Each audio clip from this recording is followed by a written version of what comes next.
Yes, live. Right, thank you. So we'll call the meeting to order for the November Financial Purposes Committee.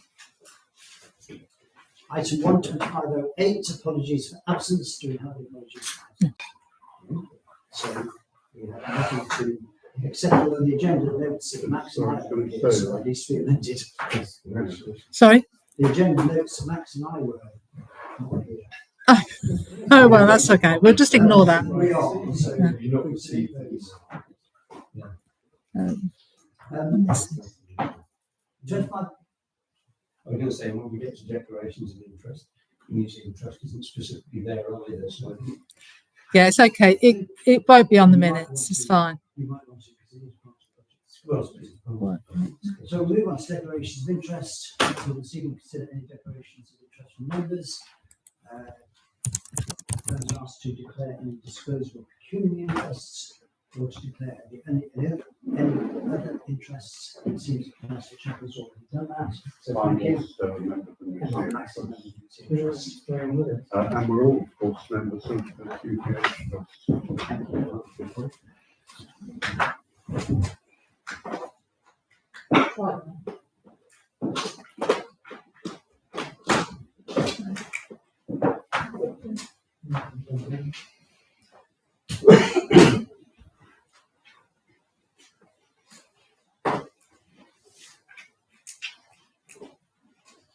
Try the other cable.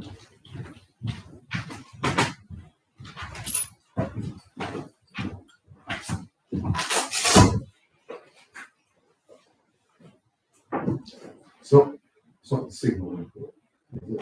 It's on the PC. It says selecting what input using input button. So is that the control Going on the, on the remote control? no, Is it not? so I have no idea. Just in case it's the HDMI instead. There you are. I'm sure it's going to be that. Should be that one. Okay. There you go. Thank you very much. What's that again? When you move from classroom to classroom, you can't get Okay, so when the clerk comes back, we'll move on.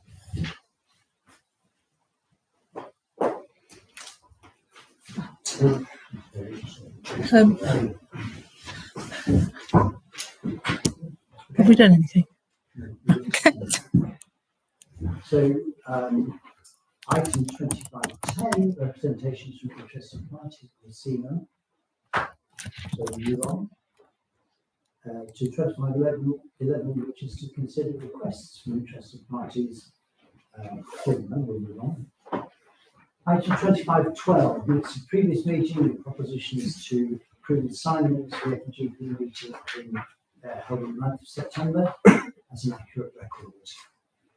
Does anybody have any questions or points on these minutes? I'm just confused because your numbers are completely different from mine.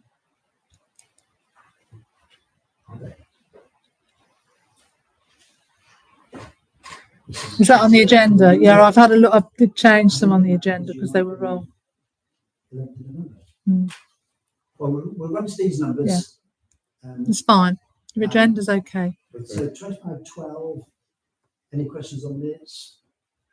I have one question, because we don't have a clerk's report.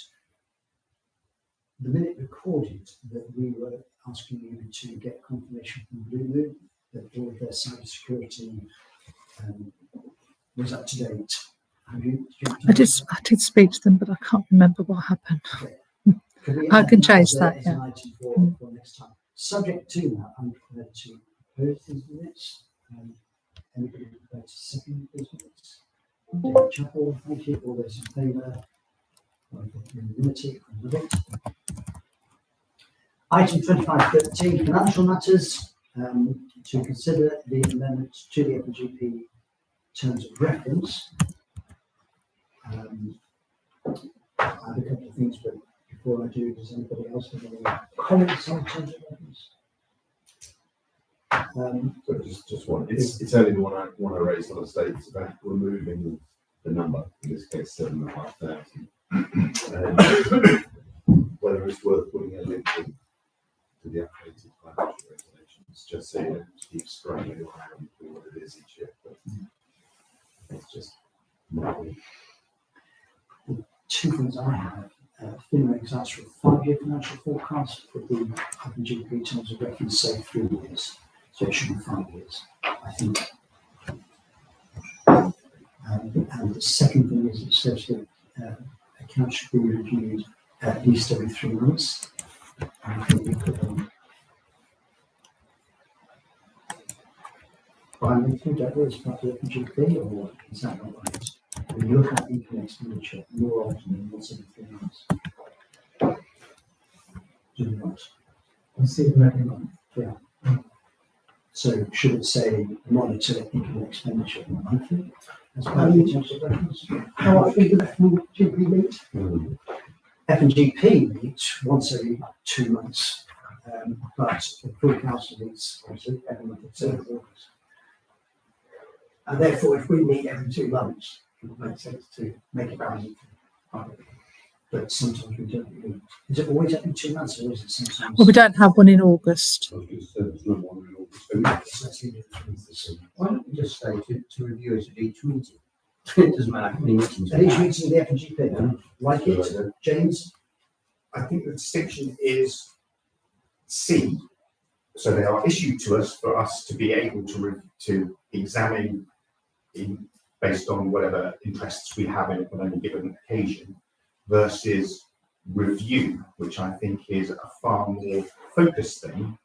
So I'm still getting into the rhythms of the council, but certainly at the year end and potentially at one other time in the year, I think it's going to be helpful if we actually sit there and go, how are we tracking against budget? And really actually look at what is going on.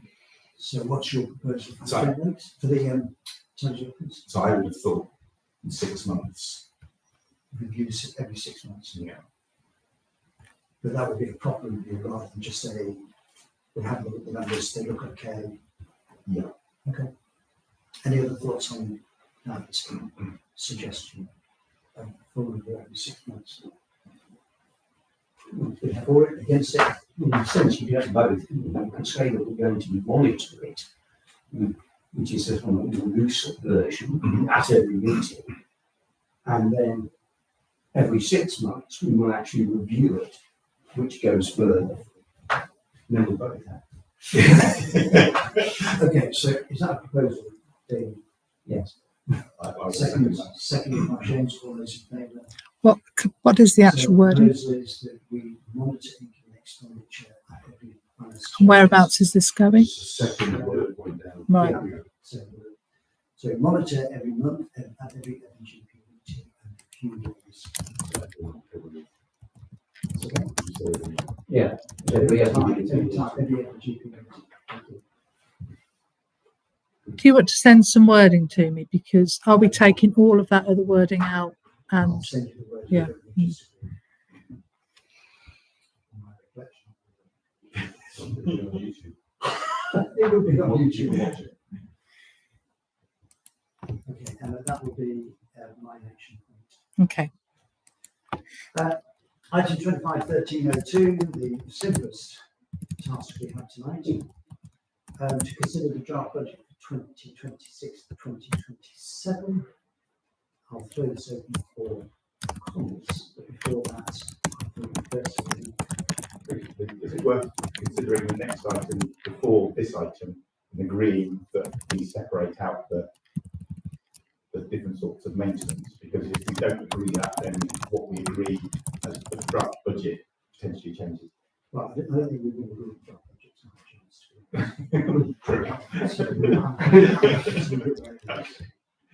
So the principle, I think we ought to agree on principle before we get to the rest. And it seems to me that the budget before us, I hope it's not a proposal, but it could well be a proposal, leaves us with one of 4 options. You have the principal set by 33%, that's totally acceptable to me, but it may be acceptable to others. But principle 1 is, do we want to increase precept by that amount of money. Question number one. Question two is, if we want to have that as a budget, are we prepared to borrow? We don't want the precept to increase by 33% when we're already the highest in the country to the county. And the third question is, are we prepared to take more money from reserves to allow more money from reserves to allow the current budget to be proposed? Or question four, should we look at in detail at the spending policies? And for me, and I want to talk about the principle first, do we accept that budget, if that budget is passed, we will see such a big increase in the precept? Do we want that? Do we want to borrow money or do we want to take money from reserves? I think that's the first question we need to ask. But before I throw it open, When you say borrow money, where are you saying you're going to borrow money for, and what for? I've no idea. And we have exactly right. What we borrow the money for and who from, I don't know. But if we pass that budget, we have to find another £100,000+ from somewhere. If it's not the ratepayers, where is it from? So just on principle, James. Can I just ask the clerk whether she's aware of how long the timescale is to get permission from the Public Works Loan. Yeah, because we have to go and ask. It's significant. You have to do a full consultation with members of the public. And you have to show that evidence and then send all that information to Northants Calc, who then deal with the process. But I've not done that. I know it's a long time, isn't it? Yeah. I would just also say that public works is not really funding day-to-day expenditure. No, it's what I'm saying. Yeah, you can't. So question two falls.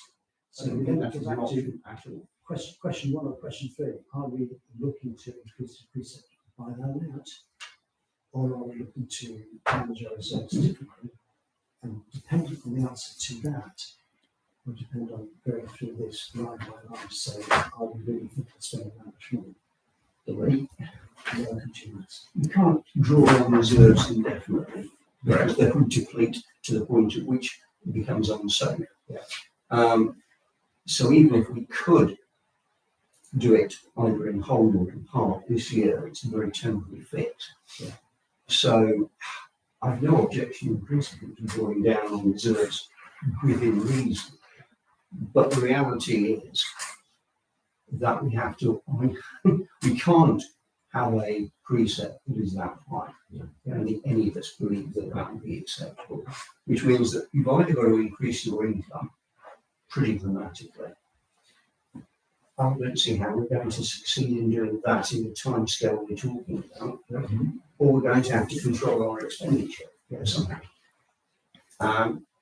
Traditionally, we have looked at these budgets frequently on a literally a line-by-line basis. And I don't see, faced with what we've got in front of us, any alternative but to do that again. Thank you. Any other comments on principles, Max? Well, I was going to make similar comments to David. I think we do need to draw down on reserves, but we've got to decide what the amount would be. I think raising the precept by some £200,000 would simply be unacceptable. We already had the highest precept in the county, as we know, would effectively be a target for the popular press, I think. If we did that, it would be unacceptable to our rate-paying community, which then leaves us, as David has already succinctly said, we've got to therefore either increase our income or reduce our expenditure. I think the opportunities for increasing income in the relatively short term are relatively limited. That doesn't mean that we should exclude the possibility of looking at that further. So that then leaves us with the figures on the big screen in front of us here, where I think we do need to shave some figures off there. And I can make some specific recommendations if you want me to. We'll come on to those in a second, but I'm just debating the principle of get to rules. James? So it brings all that's gone before, so I think we are. The truth is, it's going to be all of the above. We are going to end up not having the same budget or precept request going to NNC as last year. It will increase by an amount, needs to increase by an amount. We do need to review our capital expenditure that we plan for. And I think it's right that we produce this budget to reflect the amount invested in previous years that has left us perhaps, I hear about the fact that the people have been talking about replacing the lift for a number of years. If that happened in any previous year, we wouldn't be talking about having to do it this year.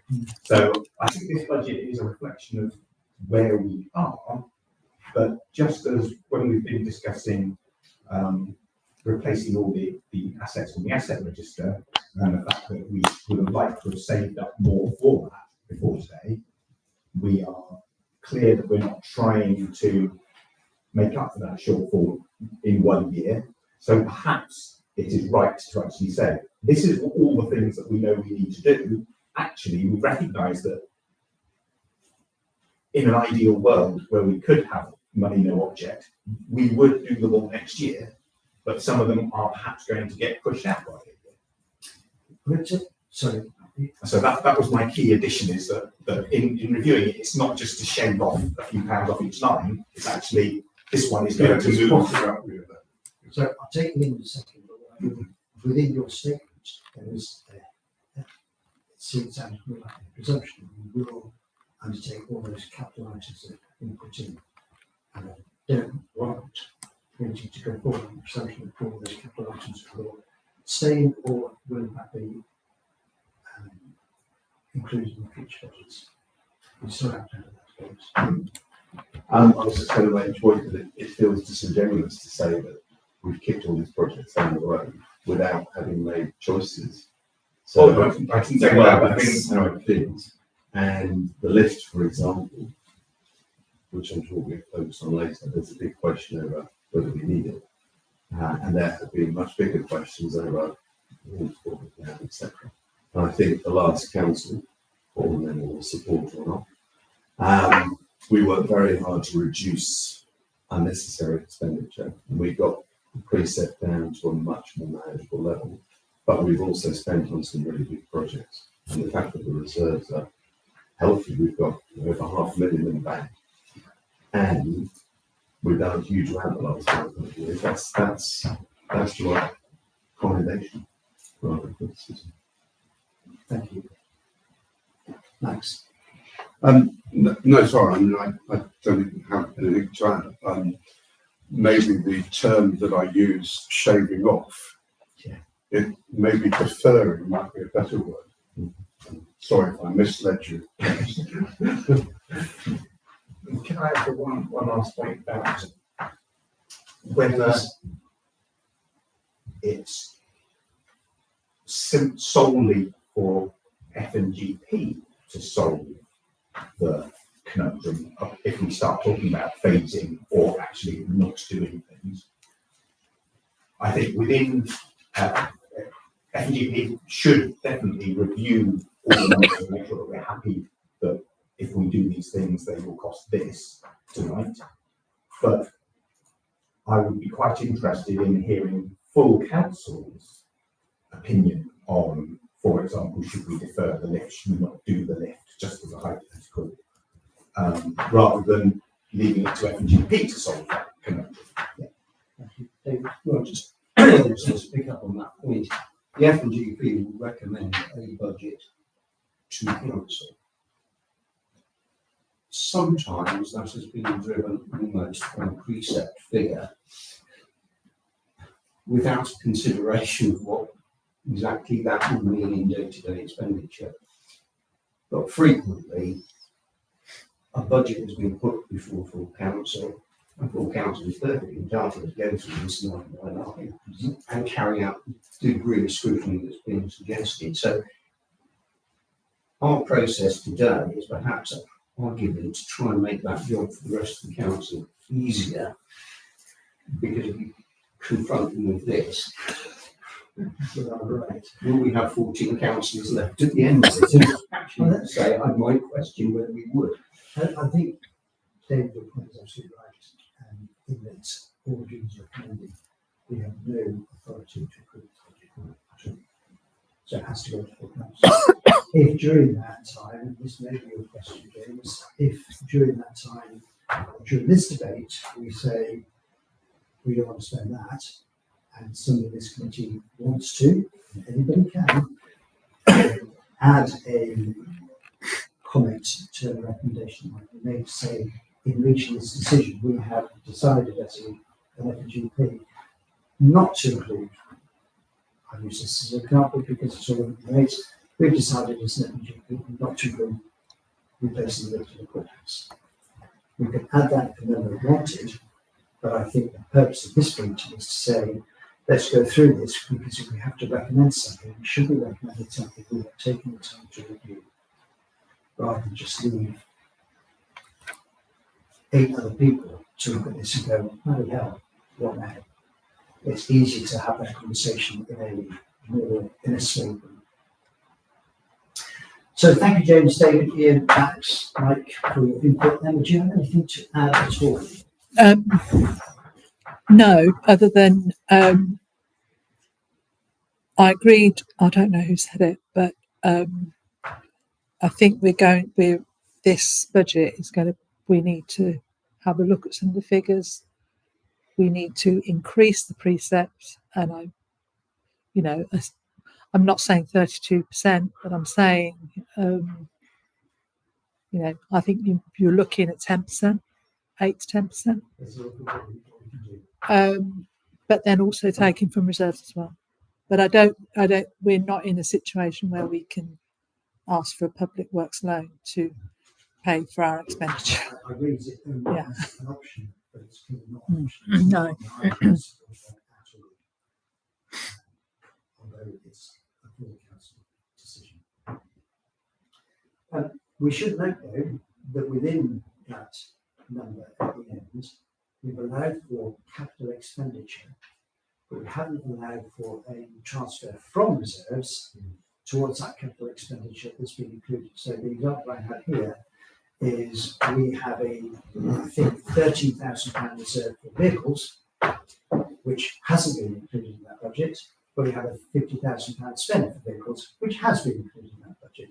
So in truth, we're looking at a slightly false budget in some ways, because we are going for the gross rather than the net. So if we made that, for example, vehicles 37, come back to vehicles later on, if we made that 37 instead of 50, roughly, there may be something in there against the Jones Strong Centre spend, which would reduce the spend we've got into the Jones Strong Centre. So we are looking at a slightly false, although in truth not that false, budget, because we should be looking at transferring reserves from reserves to this to account for capital expenditures coming up.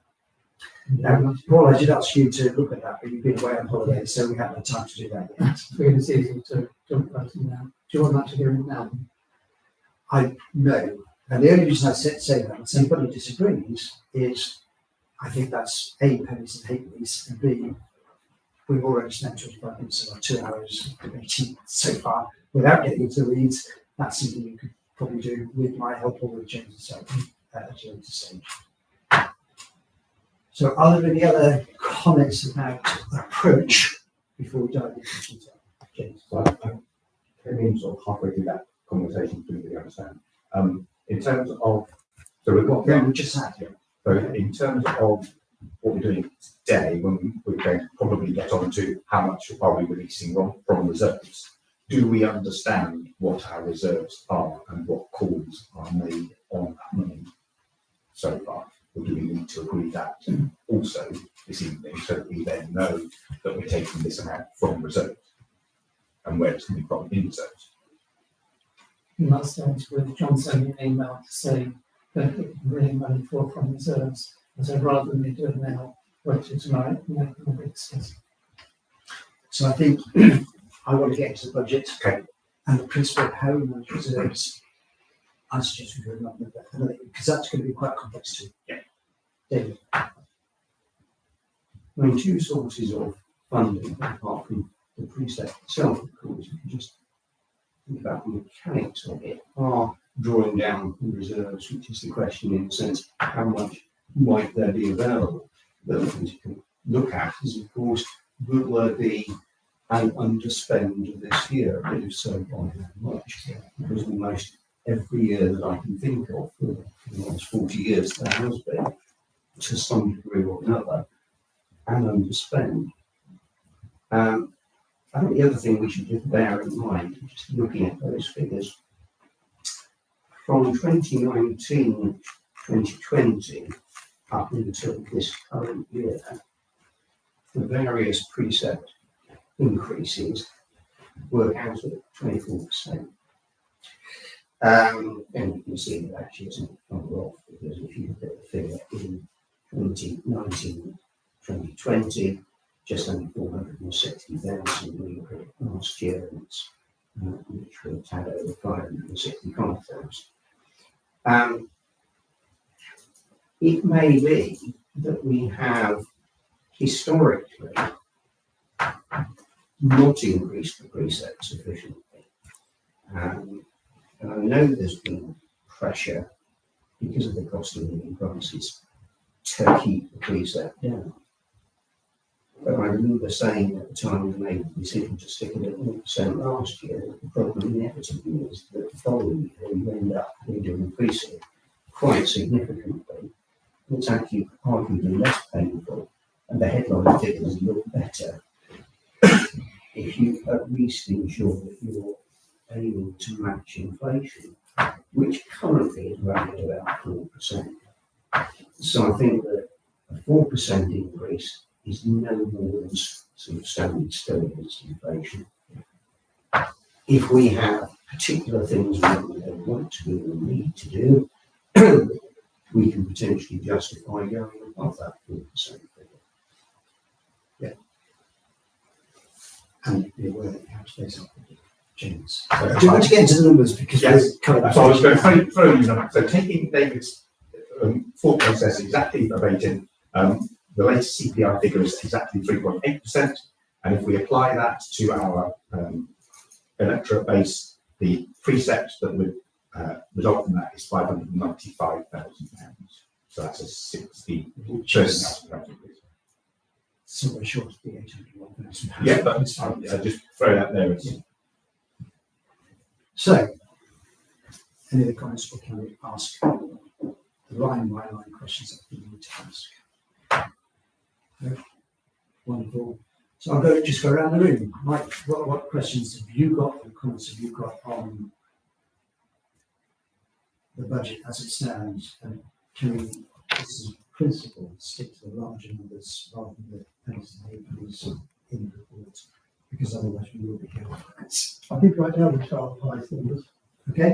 and it adds up to 60,000 short of the total. So Okay. 94% of it is 12 items spending rates, which you go through there. Okay, so please chat. So well, I didn't really want to shout about that. What I wanted to say was that my general preference, just so everyone's aware, is that the precept is kept as low as possible. Appreciate everything can be done, but you haven't accounted for the past. And as much of reserves are used as possible.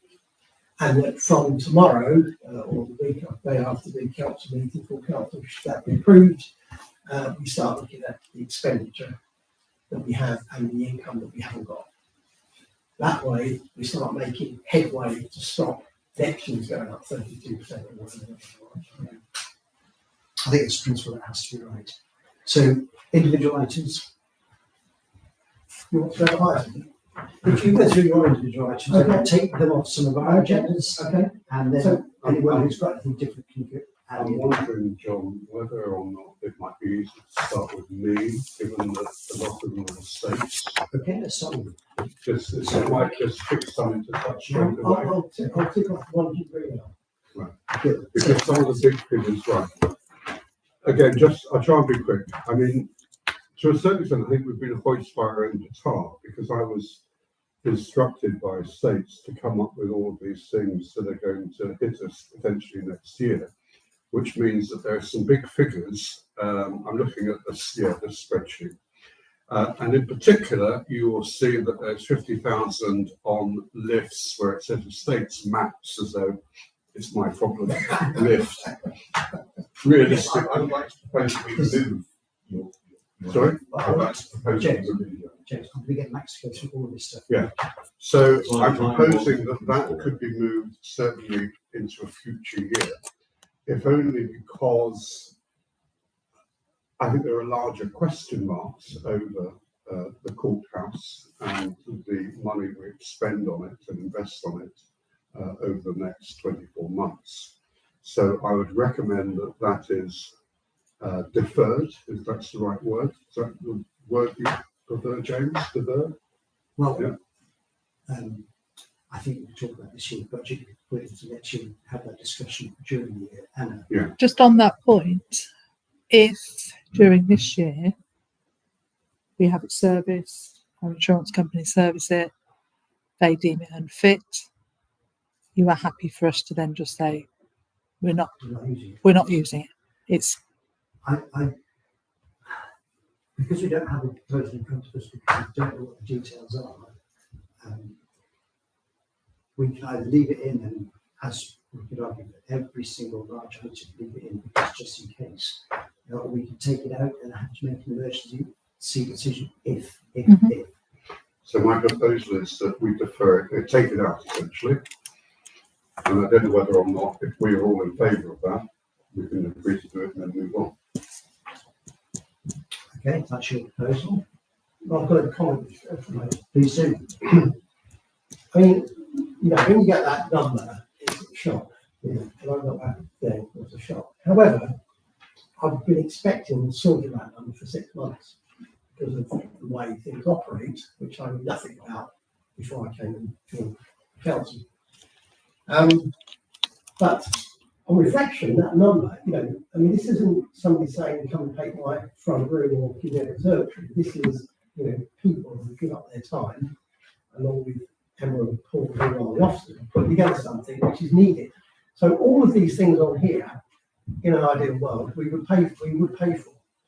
So my looking at this is taking things out and putting things in is fixing the problem for now. And if Emma's point, if they say you've got to have this repair done, you've got to have it done, then we have to do it. Well, you don't have to do it, but it's likely that you want to do it. So to take it out, things like that, and then have to put them back in, is not going to happen. So therefore, I think we ought to pretty much stay in this realm of 900 grand, whatever it is, and think about the funding of that 900,000 with reserves, which will come up with a number at some point to see how that could lessen it for this year. And then we've got a year to try and do something about increasing income, reducing expenditure, and we know about the lift and take things out. Thank you. Ian? My question is, I think, no disrespect to people new on the council, but some of these conversations have been going on for 2 or 3 years now, and the state's been talking about the lift for 2 or 3 years.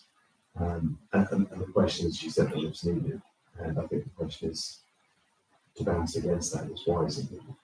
Why do we need the lift in the court? It goes upstairs to the room with the prison cell in, and there's 2 other rooms up there, I think. It's essentially not necessary for people to move up and down. And in terms of disability concerns, there's a stairway in the courthouse as well. So it's going out to people, residents in the town, and saying, for a very small number of business users to be able to move boxes of paper up and down, we're going to charge you £50,000 in the next year on your precinct. 8% increase just for the use by very few people. That feels untenable to me. Yeah. The difficulty we have is that in this meeting, we're trying to fix issues which have been around for years, longer than people in our council, longer sometimes in fact, Gainsborough on council, and they've been on council for quite some time. I think it would be a difficult ask for us now, tonight, to go through every line item and argue the pros and cons of it. We will have to make decisions on what we include and what we don't include. And if we went down the right route of saying, let's have a £900,000 budget as opposed to a £600,000 budget, and we'll worry about how we get there. I've been quite Doesn't saying feel that. right. I've been quite saying that. Okay. I said the budget at the moment is 9, whatever it is, and there are reserves which I don't know the number of. If you offset those reserves against those 90, you come up with a more presentable number, and then you can start looking at items that the council decide that you're not going to recommend to full council, FGP. I mean, the lift, I didn't put a lift, and I know nothing about the lift. So, you know, it's not me wanting a lift, but it's in there, somebody put it in there, so somebody thinks we need one. That's the stage you want to go. James. Okay.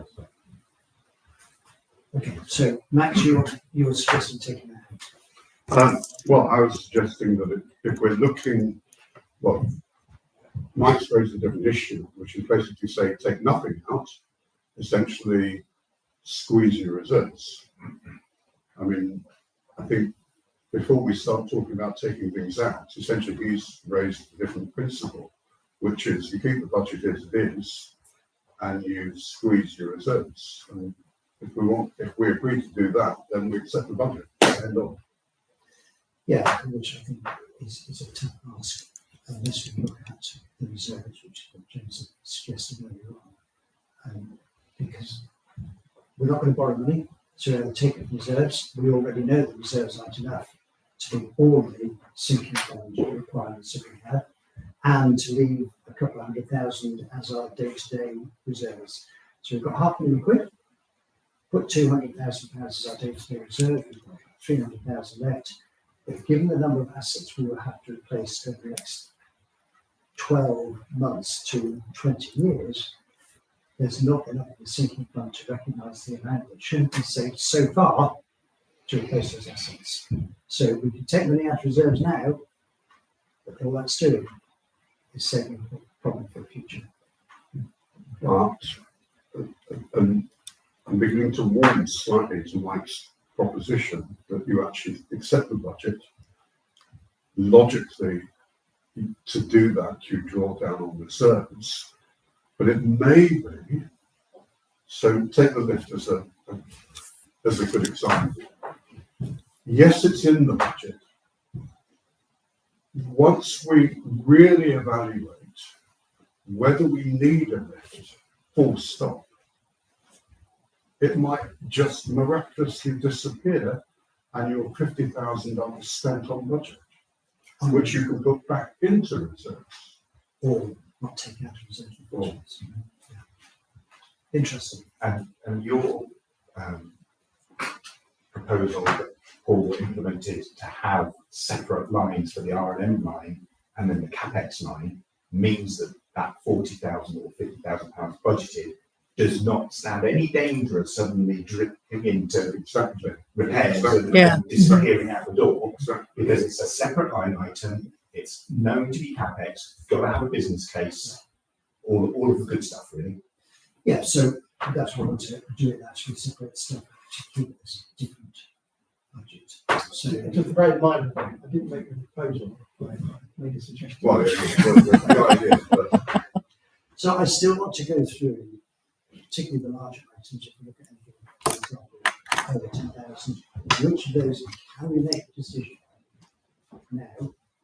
And if we decide we're going to leave all in, the next question is going to be, what do we want to raise a pre-supply? Because that difference has to be funded from reserves, and we have to be aware of what that actually means for our future state. Can I just, sorry, raise one more point? Paul, could you jump back to the reserves page, please?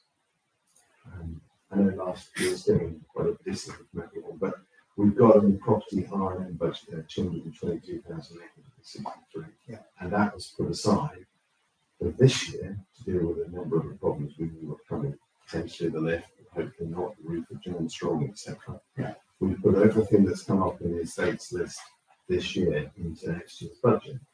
There's a reasonable chance I would have thought we could knock some of that apart this year, between now and April, which will also reduce the amount of budget we need for next year. And there are budgeted items in this year's budget that will be underspent otherwise. So it just seems prudent to balance out the fact we could do some of these things this year rather than push them into next year. And they're in this year's budget. Because what we'll find when we look at the next item, which is our to do it, we are already 98% of our annual budget spent on repairs and maintenance, and we're 7 months into 12. So we're hardly ever spending. So, where does that leave us? I'm grateful for input. What I'm hearing is, Sorry, was there any more? Sorry? Is that the only one? No. You said mine is. Before I ask Matt to carry on, I just want to think about whether there's any input, contributions, opinions people have, and I thought that we just say, after Max speaks, what's been, and everyone else has been through their bit. The principle of saying that will be the budget. We separately determine what level of precept increase we want, and accept also that the balance between the two will come out of reserves if those capex items are proposed and approved later on during the 26-27 year. Is that what we're saying? Okay. That's what you're saying. That's what you're saying. That's what you're saying. Bear in mind, we're all new. You've seen this before. I haven't seen somebody suggest a 30% precept increase before. And I haven't said that.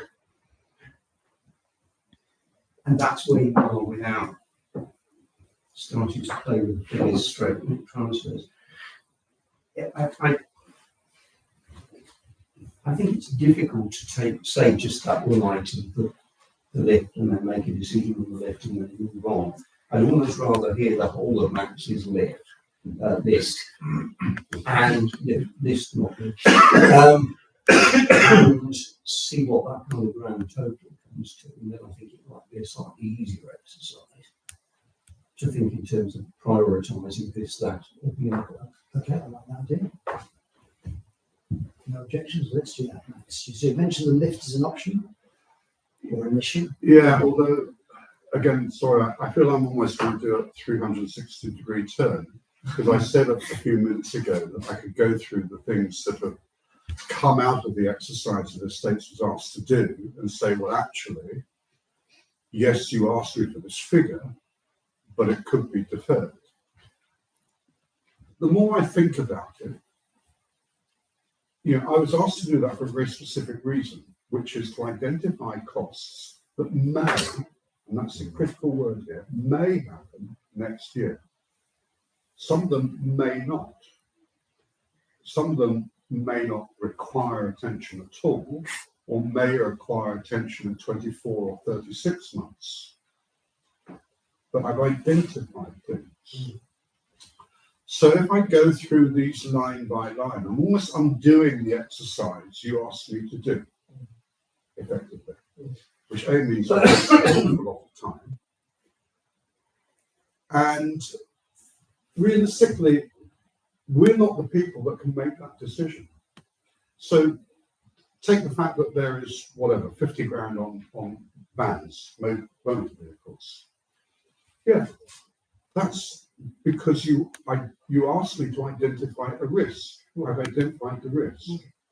That doesn't mean, in fact, I want a discussion either in the States and or full council as to how do we replace these vans? Do we actually need to replace them in the next 12 months? Are we replacing them with new? Are we replacing them with lease? We've not had that discussion. You've just asked me to identify risk, not expenditure. And I think there's a danger of conflating the two.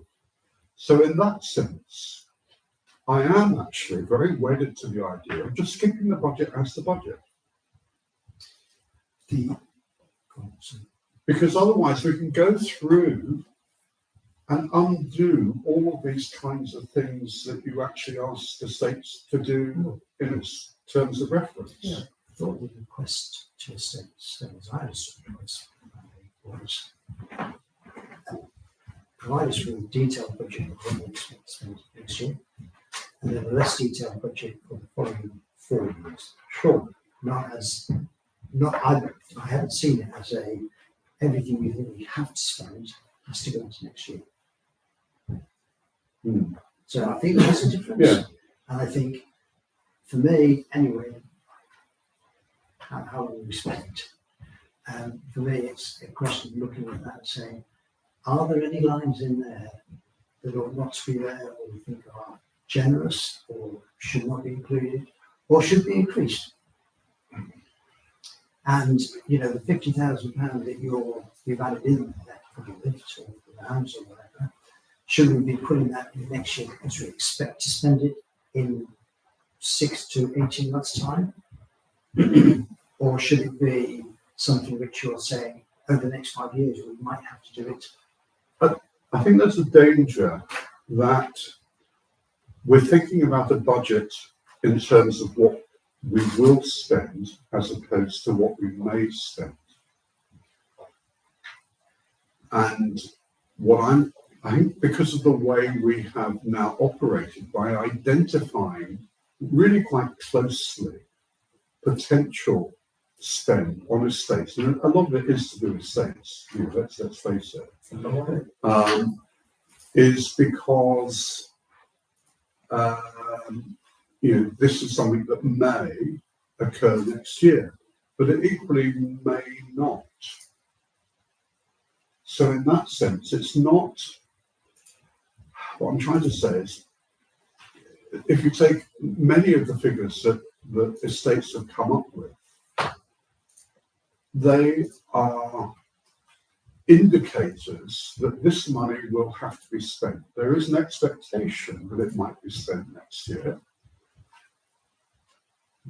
But straight away, you can look at two big ticket items, the lift and the vans. We may not actually be required to spend up to that budget limit next year. I think the principle of saying a budget is a limit, not a target. Yeah. And approval of the budget is not approval of spend. Yeah. If we can agree that, Yeah. or the principle. There are It other gives us- people waiting. I'm allowed to speak as well. If we accept the principle of a budget as a limit, not a target, and putting it in the budget that doesn't require approval, we can agree that as a principle. That allows us to run a little bit. David? I entirely accept Max's point. There's a difference between planning for contingency, which is the exercise that the states were asked to do and done, and looking at the budget, which is actual expenditure. But I think probably what I would be looking to Max for, as far as it's possible for it to be done, we don't know the answer to that, is all right, what's the recommendation from estates about this research into own contingencies? Because if the advice from the states is we think it is safe to defer those two £50,000 ticket items that you just mentioned, well, that knocks a fair lot of holding shortfall, not all of it by any means, but it makes a substantial difference. And if there are other items which estates feel could reasonably be deferred, then so long as there is enough money in reserve that if something dreadful happens, we have actually got the resources to deal with it, then I get less precious about the way in which we configure this. But I think we need the advice of the states as to what are you saying is likely to be essential and what, in a sort of descending scale, could potentially be left. Which is what I thought Max was doing. So if I listened to you, the idea was what the budget going to be next year, detailed, what you expect to spend next year, what you expect you want to spend next year, whether you've approved or not. And then less detail of what are the items coming up with the success of the succeeding 4 years. So I had presumed that if it was in the 26-27 budget, it's because you think it's probable that a proposal will come through. Yeah. And I think I want to move away from this thought that if it's in the budget, it will be spent. That can't be the case. If it's in the budget, it's possible that a proposal will come through, which if approved, should be within that amount. But the fact it's in the budget doesn't mean it can get approval. Yes. Can I just say something? I mean, Max is not on the estate committee on his own, so he might be the mouthpiece, right? But there's an estate committee who I assume have been involved in some, if not all, this stuff. So, I would take a bit of pressure off Max because it's not fair. He's last time I spoke to him, he was an historian, not a property surveyor, but maybe you've changed a bit over the last month or so. So these things are, not they're an opinion of somebody who's tried his best, and I'm sure the estate committee are trying to put forward a reasonable expectation of what we spend next year. Without knowing reserves, I don't really think we can go much further forward because we're talking about spending 800 and what's the exact number for? We're talking about spending 800 and whatever, 863. So the question is, how much could be released from the reserves, keeping David's amount of emergency funds in place and the regulatory funds in place? What's the maximum that could be? Because if that number is 300,000, given the number James gave us earlier, is not much of a discussion to particularly have about the number. That would be, we could do that now without raising the precept very much, from 4%, 3.8. So that I'd like to understand that number, because without that number, we've got to raise the precept by 32%. Okay. I think we should also be careful when we put things in this budget to replace a lift, vans, and we sit here and think, well, we might not spend that, and if we're going to take it from reserves, we may not have to spend that. But once that budget is approved, that goes out to all of the people in Arundel. If they come back and query things, I don't think we should be saying, yes, we put it in there because we think we might want to spend it, but we may not, because they're going to say, well, why have you put it in here? Why have you now increased our precept by, even if we say we're going to take it from reserves, it's still their money. Why is that there if you think you may not spend it? Because it should be a budget.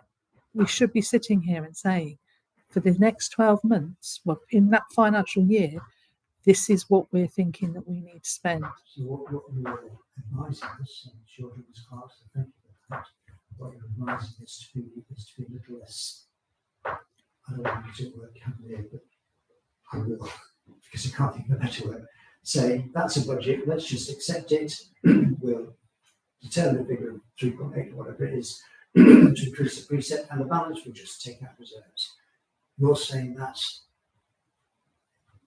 going to be harder to defend if the general public, people listening to this, came back and said, it's in there, why are you expected to spend it? No, I'm saying that if we're sitting here and somebody's It's listening, like, yeah. we're saying, right, I think we should leave that in there, but we might not spend it.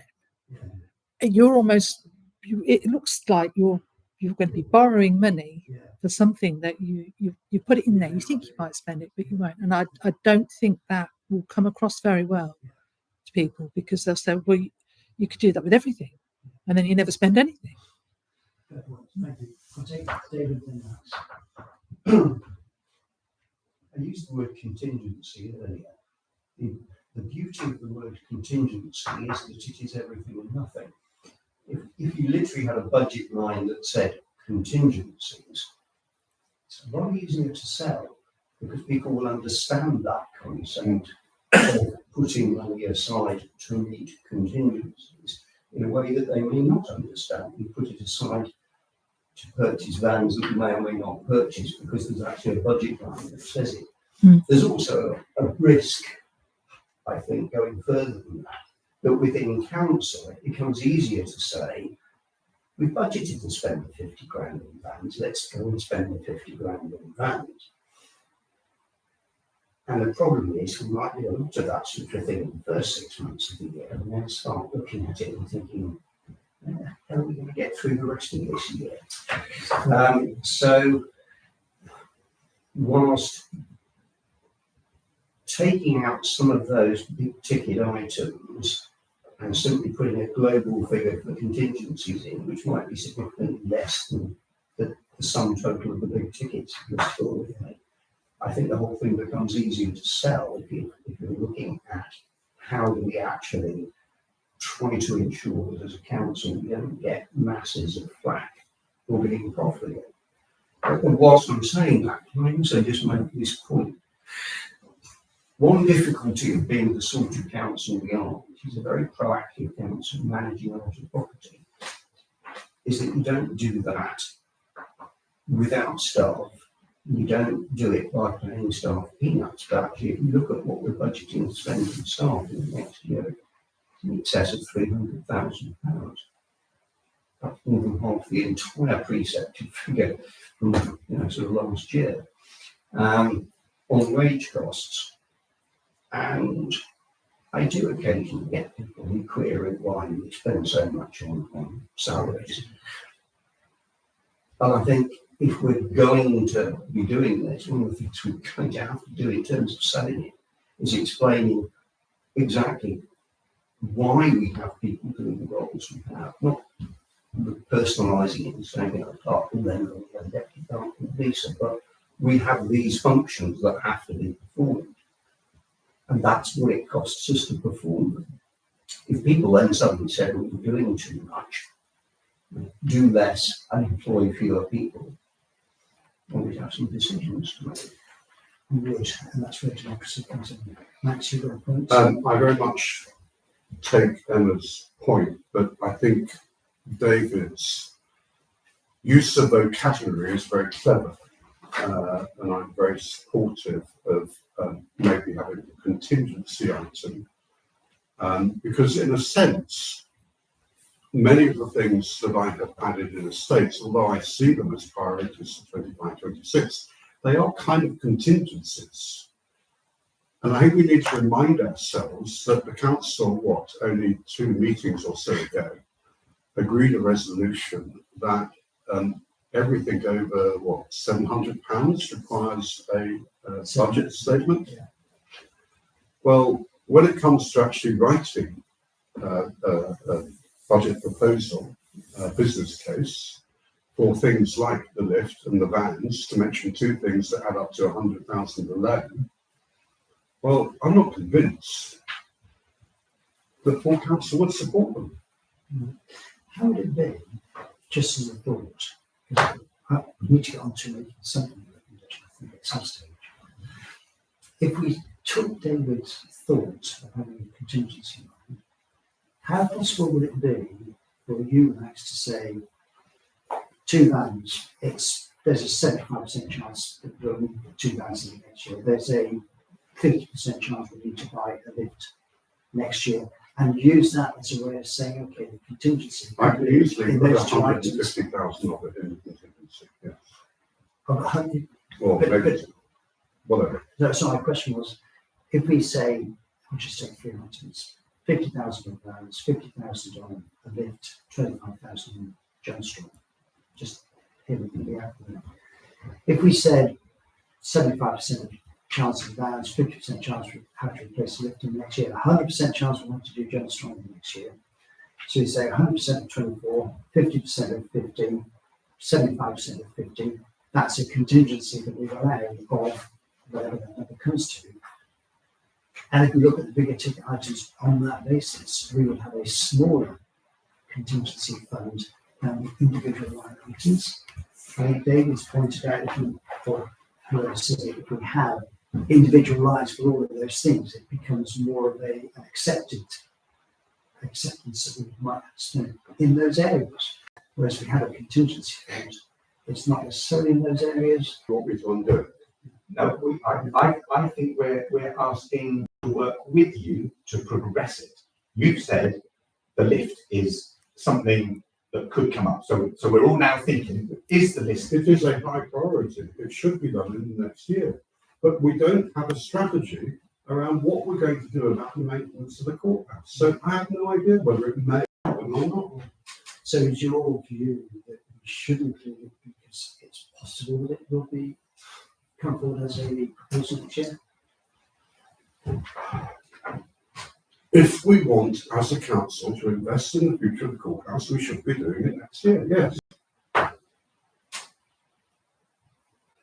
Okay, move on. And that is the current position of the council, I presume, that we operate the courthouse as a business environment, and that's one of the services we offer within it. Unless the board interprets something different. So you want to move on through other items, or do you want to stay on this? Again, I just kind of feel like I'm bouncing around in a sea, in the sense that I have identified costs that I think should occur next year. Otherwise, you wouldn't put them in there. But there are question marks around many of them. You know, take the vans. Actually, we don't know whether we have to replace the van next year. The van might be 10 years old, but it's done very little mileage, relatively. You know, we haven't had that discussion. I put a figure in there because it's been identified as a risk that we may have to spend up to £50,000 next year. You know, I could go through 20 items and have the same argument. There is a risk that we have to sort out things to do with the wall. There is a risk that we have to sort out issues to do with the cemetery. So if you're saying, as have been requested, and you're saying that's exactly what you've done, which is to put in for next year's spend everything we think could be a spend for next year. That's what you've done. Are there any items, I will ask a question again, are there any items in there that, with the benefit of reflection, you think, because it's a week or two since you've done this, Yes. are there any items there, before we get on to are there any items in there that with the benefit of reflection you think shouldn't be in there? No. Right. So if I could have an answer to my question, the reserves available, should they be made available to support this project, what is that number?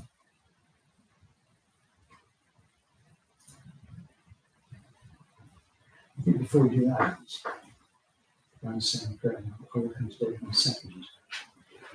It would be interesting to know what that potential is if we approve anything that's within the budget. It's got a spend figure here of 863. So if we assume a 3.8% precept increase, the budget release is 156,000. Sorry, the reserves release is 156,000. And does that figure of £156,000 include the reserves that have already been allocated towards things like the lift, like all the house? Well, given that nothing has been allocated yet. I thought you had a spreadsheet that showed you how much would have been allocated, Would had need to would have have been been. allocated had we done this So, process. so given the majority of Max's list relates to the buildings which are not on the asset register, as you've identified, only the £13,000 for the vans It's only 13. forms the part of Max's bit. So this makes our asset under accrual worse by £140,000 in addition to the 100,000 what it already was. So I think what you're saying is to increase the precept by 3.8%, and we release the £13,000 towards £50,000 rent cost, we would be asking for a further £140,000 released from reserves to meet that budget that's been proposed for the 26-27 year. Yes, that's the Right, I'll come to you in a second. Even if we could release £140,000 from reserves this year, we couldn't next. This would be a very short-term expedient, quote-unquote, fix that we won't fix anything. And you get to a point where if you're not careful, what you should be thinking about is budgeting to put money into reserves, because you know you're going to need those reserves at some point. So, Sorry, if I may interrupt just a moment, just to alert you to the fact that this budget also includes £30,000 accrual for the existing assets that we already own that we now foresee we will need to replace. So that is also allowed for in this, which is again part of why the unfunded from reserves precept looks so bad, is because we've actually said not only do we want to do everything that we did last year, we want to save an additional run a surplus of £30,000 to put into reserves. does that help you? In terms of the overall figures, probably not. But in terms of the principle, yes, to a degree. Just going back to my point around contingencies and this comment about it. Of course, there's nothing to stop us in an account where you put contingencies to have a note to that to indicate that within contingencies you are looking at expenditure on properties, expenditure on replacements, vehicles, expenditure on etc., etc. So it's not that you're, as it were, just leaving a kind of strange figure without explanation, given an indication of the areas in which you think you may need to make the expenditure. But I'd have to say I'd be hard pushed to support a recommendation from this committee for trying to fund a budget of this size and to try and do it largely by transfer from reserves. I just don't think it fits. Yeah. No, I'll Yeah, I'm sure. Paul, could you go to the S16 line? Maybe I'm mishearing everything. I haven't been involved in conversations about asset accrual and things like that. Or if you move downstream to the reserve balance, lines 42 to 47. Yeah. So you can see the reserves of the council have gone up since COVID by a fair old chunk. Yeah. Allowing for what we had to supplement in COVID, we put £160 and £365 into the pot to allow for the expenditure of the sort of items we're talking about.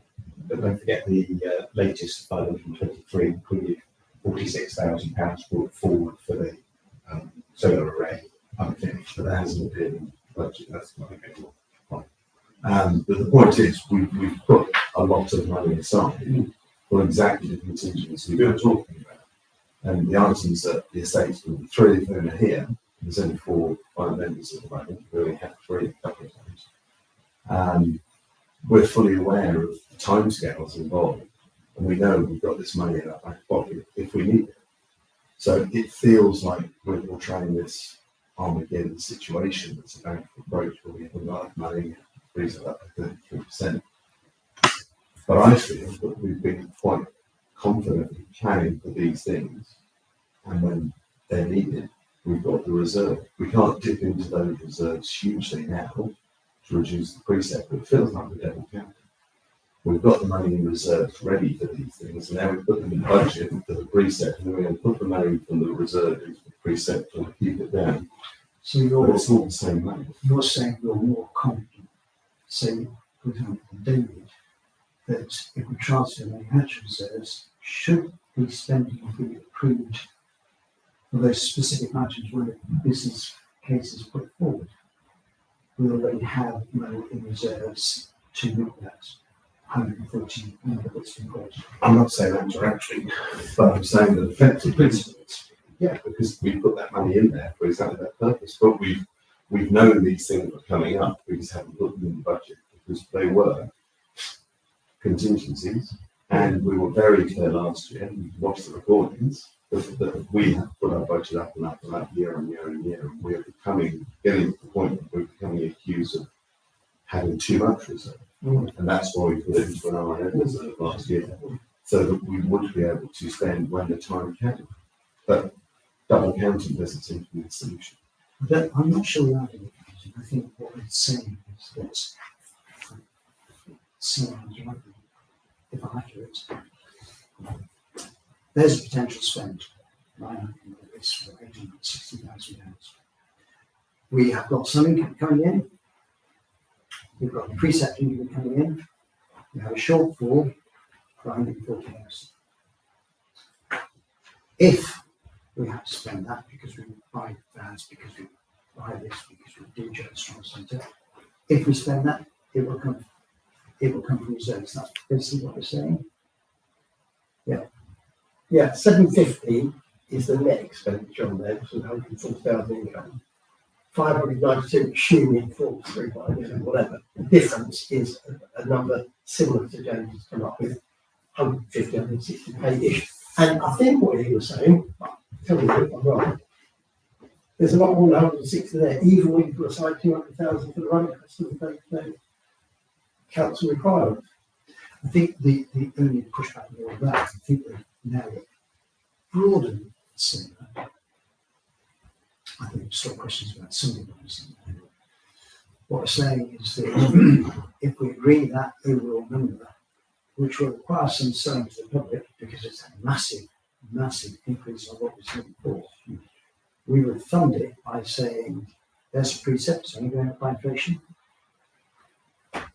We've got some reserves to cover the potential additional capital expenditure, which if we need to, we will apply to reserves. But be assured, Mr. Joe Public, anything that's spent will go through a rigorous business case process before it's spent. And if it passes that process, we go to reserves for it. And if it doesn't pass that process, then the reserve figure that we are allowing is going to be, the actual spend is going to be less. I think that's what we're saying. Country General Statement. Yeah, just going back to the precept lines, just because the rate of inflation is currently around 3.8%, doesn't mean to say that I'm suggesting that we limit necessarily the precept lines to that figure. You could justify that figure instantly. You can actually justify twice that figure because he didn't decrease it at all last year, when there was a measure of inflation. So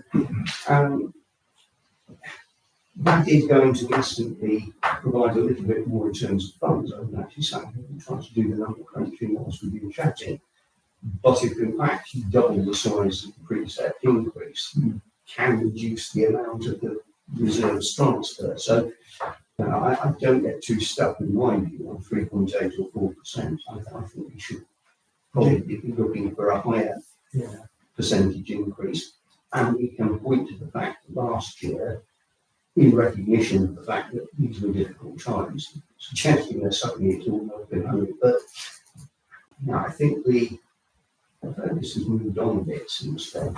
I think it would be easier to be able to say, look, we gave you a holiday last year, but this year we do have to go above inflation. But not by a huge amount, we're going to transfer the balance from reserves. If that's going to be the strategy. Yeah, I make two observations that I take away from James. Number one, the object still would be great. And number two, we're talking about inflation today, but we're talking about a budget that's 6 months ago. Who knows what inflation is going to be? So, should we tie ourselves to 3.8 because that's today? So, should we tie ourselves to a number that's a forecast budget, or should we just say, here's a number that we think is acceptable? Don't know, discuss. James. So 2 points. Whilst we didn't change the amount of money we asked Northampton to raise for us last year, that actually equated to a minus 1.2 change in band D, which is what everybody gets told. So actually, we put the precept down last year. Because we have more houses paying tax that we didn't look for. And the second point, I just wanted to go back and confirm I understood what Ian was saying, where you were saying we were going to have a very large expenditure this year, but largely, or not largely, part funded from reserves. And Ian was making the point precisely that we have those reserves available and that they were built up, causing us grief for saying we've got too much money put aside for exactly this type of year, because expenditure is not smooth, it's lumpy. So we've got a lumpy year where we're releasing money that previous councils have prudently put aside for exactly this occasion. So I think the sale is actually very easy. So, accepting that there's still some time to go through, and others may as well, are we saying that if we don't change any numbers in that budget,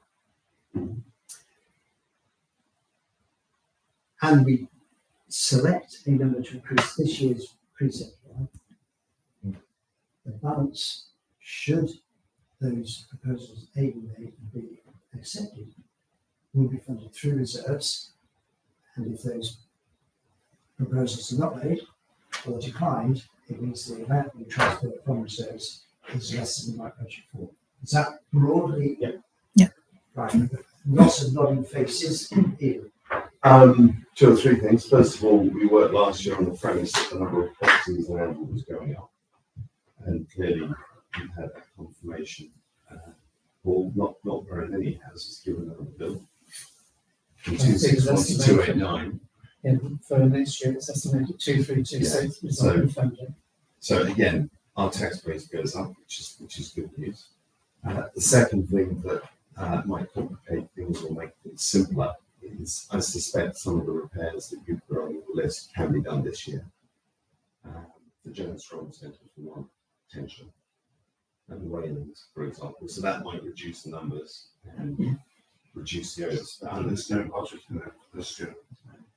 No, but we've got the reserves, and that's what we put the reserves away for last year, because they're in an R&M reserve up now. But I don't quite understand how spending a reserve this year is any different to spending a reserve next year. It means Same that it means we can tell people about the preset. Already some of the work's been done. So, for example, if go back to the £50,000 lift, because that seems to be what people like.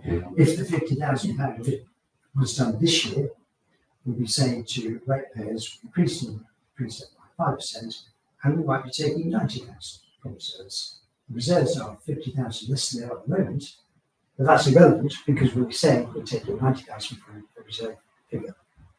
So I think that's what you're saying. To an extent, and also this has to be published with NMC by December already, doesn't it? And they need the preset number by the beginning of the year, but we don't actually put the numbers out there till April, by which time a lot's changed already. And the last point is something we approved in January last year, that we normally keep our reserves balance of 6 months. Now we luckily changed it to normally maintained. We said 6 months running, so it doesn't need to be years. So, but otherwise, if we go with 6 months running cost, 6 months reserve, and we put the budget up to 900,000, that means our reserves have to go up by a significant chunk. So luckily, but Hart will confirm that whilst we are allowed to have a range of 3 to 12 months, by the time you have a council with an expenditure over £250,000, if your auditor comes back, or your auditor will expect that the larger the council, the better run you are expected to be, and therefore less surprises coming along. So a very large council is expected to be very much more close to 3 months running expenses rather than 6. So that we would then run the potential, if our auditor ever chose to come back and ask, we would not be able to excuse the value that we had chosen. And the other aspect of that is if we start approving budgets of £1 million, we're going to have to have a higher number in reserves just for 3 months. We're going to have a higher figure, 250,000 just for the costs. So we're going to be careful about that too. And in my mind, I'm separating out the operation side of this entity from the capital expenditure side of this entity. And my focus is more on the capital side of this entity, because the operation side, with one or two questions I've got, is largely up to the clerk to run. And we ought to be seeing no increases more than inflation or more than a figure of the precept, unless there's a specific reason to do that. We shouldn't be interfering in the way the operation side is run. So my focus is on the capital side rather than the operation side. Or I do have some questions on the operation side. So can we say, given 33 minutes left for this meeting, can those people vote to extend it? Can we say we're comfortable enough with the proposition, whatever number we finally agree and here to recommend to full council next week, it will be funded by a combination of income, we can increase it, precept to an extent we increase it, and reserves to the extent we need to balance the books, accepting that some of those reserves may or may not be spent. Is that the situation we're in now? Yes. And John, I think the very important point to talk about, what Max has talked about, what David's talked about, is this: because there's 50,000 in the budget for vans, does not mean we are going to spend 50,000 just by all shouting yes from rooftops. And we need to be very careful on that, because when people see money in the budget, sometimes people think that's got to be spent. Which is why I kept repeating, it's a budget, it's a target, it's a limit, not a target. Okay. And having it in the budget does not mean approval. No. It means we've allowed for it, nothing is approved. Okay. So, said that 2 or 3 times. I think that perhaps ought to be recorded in the minutes. I can write that. Can we accept that as a principle going forward? Yes. Right. It depends on the final number. Okay, David, just the principle of. I don't think we can argue the principle, because what's the alternative to what you just said? Well, actually, there is one, but I agree with Ian. I mean, at the end of the day, the devil's in the detail, and it's the actual figures. And we may not be able to come up with actual figures tonight, because we're still thinking around some of these things. And again, I know I'm banging about it a bit, but just again to pick up on these points about putting a bit in the budget for a specific thing encourages people to spend it. Well, it's not the same. You put it in a contingency. So we have a robust council opinion. I do want to move on to some of the numbers. And we spent an hour and a half, we spent a good hour actually going down the same principle, I think. Max, do you accept the principle? I accept the principle, yeah. James? Can I talk about line item 7124? You can. I'm going to go around and take items. So, Max, do you have any other issues or thoughts about some of those big ticket spend? No, the only other thing I would say very quickly in relation to what Emma said about defending the budget, shall we say, to our ratepayers, I don't think we should be apologetic about it. I actually think we should be robust in our defence, and I actually do think there's a wake-up call for ratepayers, and that they need to know what it costs, for example, to have free car parking in Amber, what it costs to have a cemetery, what it costs, etc., etc. So actually, I think there's no issue about defending this. Wonderful, thank you. Do you have any particular line item you want to chat through? Ian, do you have any particular line item you want to chat through? Well, I do, but James is very similar two thoughts. Well, I'm going random. So, Okay, well, I've got loads, but as you'd expect. as we'd expect. Yeah. So I was looking at line, I'll just get out of order, 76 on the Excel line. 76 did you say? 76. I will, though, make one. Well, bailings. I will make one caveat, which is if it's an operational expense, the clerk can support it. I'm going to move on. I'll be putting a capital next month. So 76 in States Railings. Rains, I assume we can do that this year. This one? I assume we can do that this year. Well, that's what we said a year ago. Yeah, but we just need to, I understand, we actually need to go and do it. Have we got the budget for it? I don't think there's anything in the budget, is there? There's nothing in the budget. So I think we have to include it in next year's budget. Okay. Cemetery land, David Wilson, is that to buy or to set up? Sorry, cemetery land, David Wilson, £5,000. Is that to buy it or No, it's to configure it in a way so it's usable. do we know we're getting that next year? We don't, but that, again, we may. Okay, good enough. It will be a high priority if the land transfer to us. And I'm talking in the next 18 months, and they want to expand the next 18 months. Yeah, I just know that land transfers on the other one are 3.5 years in. Okay, fair enough. Line 95, line 25, the co-op car park. Is that us or is that co-op?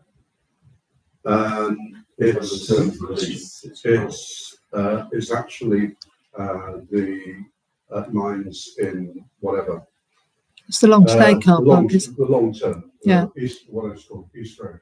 Okay, With the I lines that are- assumed it was St Alphonse because it's gone through all of it. St Alphonse. It's based on the fact that it will be twice the price of the drill hall because it's twice the size. The answer to your question is it's the John Strong East Road long term, Yes. Yeah, not the St. yeah.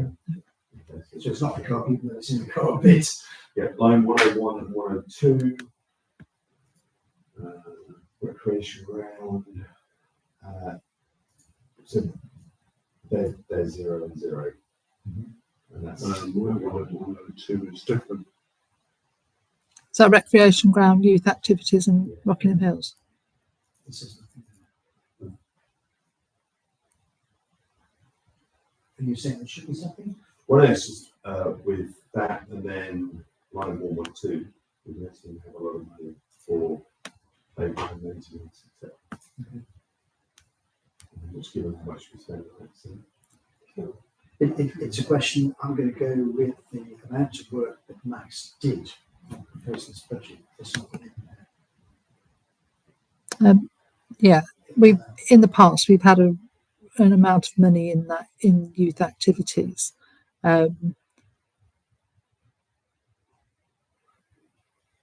But I've also noticed, have we already started splitting out repairs and maintenance? That's another job to be done. Because if I'm number 99 for the recreation ground R&M, we have a figure of £500. And your point is, That's very tiny Yeah, for for the recreation ground. so based on that, Max, do you want to change that? Or do you want to go But then underneath it, you've got Estates Max recreation ground repairs 2.5. Sorry, change which number? We're talking about Sorry, 199. 99. Can I read the point?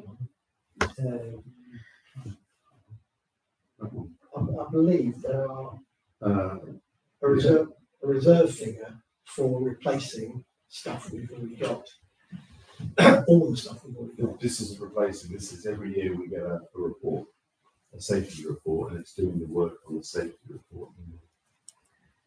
Which normally comes in, it feels like 2.5 a year, roughly, across the year. Which is in Max is 5,000. yeah, it's the way in which the figures are done. So, without going into the details, you should look at the two figures together. Okay. So the 2005 is almost, the trouble is we have a lot of exceptional items and they normally add up to 2.5 to 3,000 a year. So that's how you And split it. that's how Okay, I split that's it. fine. Mhm. Good, wonderful. Ian? We talked about that. Lines 128, 129, 130, the tree works and pollarding. Is that flat field pollarding reserve? No, that's not Flint and Field. Okay. I'm trying to remember, sorry, can we tell me which line again, please? 130. 128 to 130. 128. Yeah, no, that isn't. That's pollarding both. I think it's, I need to go back to my spreadsheet. It's to do with the fact that we pollarded a group of trees about 6 years ago, And the chances are, therefore, we will need to pollard them again, because you should be pollarding around that time. I can't remember off the top of my head which one it is. No worries, it says Flettenfield, it shouldn't be reserved. It's not Flettenfield. So that FF needs to. And it's definitely not Flettenfield. And the other question was the tree works number of 5,000. Is that based on a tree report work for next year? Because it seems odd to reduce it from 9,000. Yeah, I'm a bit confused as to why 129 and 130 are both in there. I'm not quite sure. The FF pollarding reserves 20%. I don't understand that. Maybe you just need to have a look at those again then. Those are the figures you get in the last 2 weeks here. Okay, so I think something's got duplicated. I'm not sure we've got 9 and 7.5. It adds up to Right. 600,000, 35,000 last year. yeah, what I'm going to suggest though, I don't know if rather somebody than, wants to increase or reduce. what I'm going to suggest rather than go through, I mean, that's a question that's been raised, right? It's been raised. We don't know what the answer is. We're not going to get the answer tonight. So I'm going to suggest, and this is an action point, and if you note it as such, that Max and Paul determine where those numbers came from, and do they both need to be? And if it's possible, I don't know if it will be, if it's possible, given that this needs to go to council in papers on Thursday, I will be able to do it tomorrow. You are? It doesn't have to. It doesn't have to go to full council, because I don't know whether you're going to be near ready for a full approval. No, but we need to be indicative. I thought the agenda we sent out was said to consider or to update council. Yeah. So, but you wouldn't necessarily, if we've got a few things that we're still looking at. I'm just saying, it's Okay. it's a short. We've got time. We've got another full month. Okay, cool. So if we just make it an action point. Yeah. it needs to, but not necessarily Thursday, if you don't have time. Yeah, I'm going to say we've got a bit of time. Okay. Line 152, not courthouse, courthouse electricity. We all sorted the real balance in the courthouse electricity. Mhm. And on the same theme, 216, no, 215, sorry, flat house electricity. Does that expectation reflect how much self-generation we're doing? Or is it just rolling from this year to next? The last 2 years have been just over 10. You haven't liked the solar panel, No, so that would be a plus. Mm. Okay. Particularly if we can make that an income stream as well. Yeah, absolutely. And I suppose the only question, the marketing one, I suppose that's been set from somewhere. Have we allowed an income stream from Fletton Field at all? Or have we considered an income stream from Fletton Field? I don't think so. No. Because I can't remember what we ended up doing. We were going to pro rata the amount, if you remember. Income from Fletton Field. Fletton Field. So there's what, again, top of my head, 38,000. Not Oh, the not 6 the- money, not the- income sorry, from booking. Income from All right. benefits. No, in which case, no. Because we I- work on that booking form. Yeah. So you book it, you pay this, etc. I don't see there being very much There isn't. income. No, I'm not At saying all. it's a big number. But I was just wondering. I think because if we've got the Fletton Field Association putting on events, they're not being charged. So So if there were, it'll be other organisations and other people, and the amount of people in this would be. yeah, I think you need a good 12 months to even work out what's going to happen there.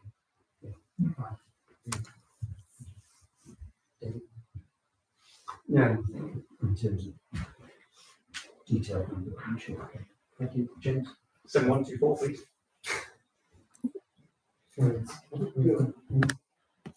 So you were commenting that you expected operational expenses to be, no more than inflation. So this one, for example, goes from 11 to 14. Can I just ask why? I think that was down to, it's going to cost £11,000 per annum anyway. Yeah. I've just had another £3,000 as a use of phrase contingency. What contingency are you allowing for? Is this actual compute? Is this actual laptops that we're looking at here? That's just what I didn't want to. Or is it the, So I hope what you were going to just immediately come back with was it's the same running costs, but because we know that all of our IT kit is very old and ought to be replaced, that's another CapEx thing, in which case my request was going to be, just as we've done for the estates items, where we've kept the OPEX clean and we've added an extra line item for the CapEx, can we do that with is that like paying for 365 and things like that, and Blue Moon support? Right, okay. So, James is right, that CapEx should be always be separate. so given that the 11 that we spent last year, obviously, included more, new laptop for Morag, I would propose that the actual operating expenses is actually 10, based on 12 months of the latest Blue Moon invoice, and that the CapEx should be 4, so it adds up exactly the same, but just expressed differently. Yeah. Which is 10,000. Which is 5 laptops. five laptops, 800 quid, which is what we pay for Morag, and we only need 5 because Morag had a new one in January. Mm-hmm. Although I will need another one for a new member of staff. 4 or 5. But that may potentially be in this financial year. Well, I think it will be. Okay, down to 100 so Yep. That's your immediate issue.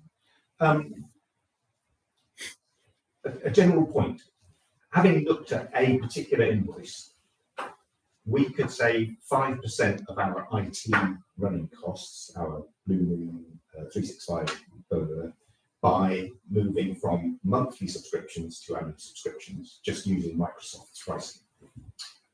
So 5% across all of our invoicing could end up being quite a big number. So I think over the next 12 months, not for now, we do need to go through all of our procurement, do benchmarking, just check that we're paying for the right things in the right way. Maybe that action for the future, but for this budget, like, well, the boring point, which has been made many times, but I'd like to highlight once more, is that we do have the highest preset by 20% in Northamptonshire, not just a bit. If we start putting it up any amounts, we can retain that lofty position, and we do need to bear that in mind, because longer term, I think we should look at reducing expenditure dramatically, not a tiny bit, and that's something that we need to consider as councillors.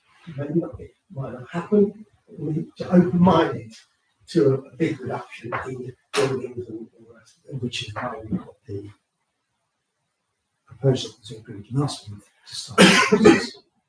I want to go through some of my questions, many of which have already been taken, which is fab. If we look at line 167, though, I misunderstood because nobody else has picked this matter up. Maintenance man. That's in grade 10. Oh, so where it says maintenance man MC, yeah, I thought we were paying that to one maintenance man.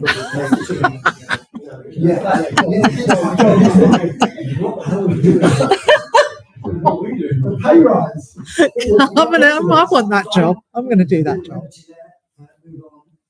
Line 7119 or nominal code 7119. What we have in there is a £25,000 figure. That's entirely misleading, because that £25,000 figure includes £15,000 of Christmas lights. And I want to include a number, I think I think that we're paying too much. I want to include a number for marketing, given the strategy that we agreed in September. We're looking at how we improve marketing outlook. We don't have a budget for it, except there is one. Where? 12,000. Yes, the lines. Yeah, there is one. Yeah. Where? It's there. Line 228. Marketing. 228. 12,000. It's somewhere. Yeah, 229. I completely missed it. Thank you, Ian. In which case, I go back to line nominal code 7119, should that be 25,000?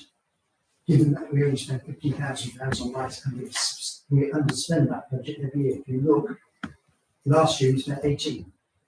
The year before we spent less than that. So I think we should make that Last year 22, not was 25. 18, the previous year was 23.